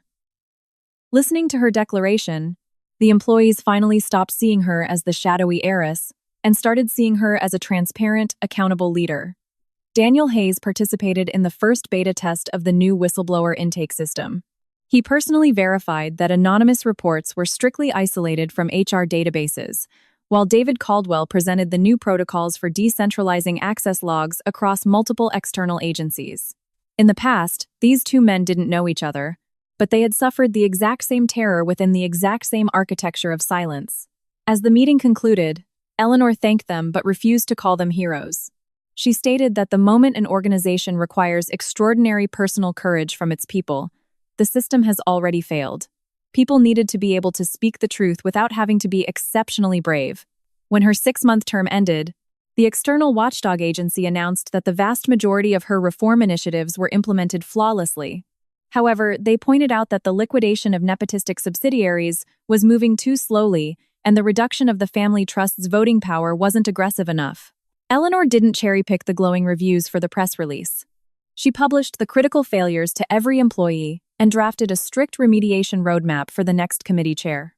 The board of directors formally invited her to participate in the vetting process for the conglomerate's next CEO. Eleanor replied that she would submit herself to the exact same grueling interview process as the external candidates. Ultimately, after passing the public vetting and securing a majority shareholder vote, Eleanor was appointed CEO of Zenith Corporation for a fixed, limited term. Her inauguration wasn't held in a lavish hotel ballroom, but in the sterile, functional corporate auditorium at HQ. Harrison sat in the front row, but he did not give the introductory speech. Nathaniel Reed read the independent committee's evaluation results, and a representative of the employee union handed her the official letter of appointment. Stepping up to the podium, Eleanor spoke not of her family name, but of the immense weight of the responsibility she was assuming. I will not stand here and claim I reached this position completely devoid of my bloodline. It is an undeniable fact that my lineage afforded me opportunities others never get.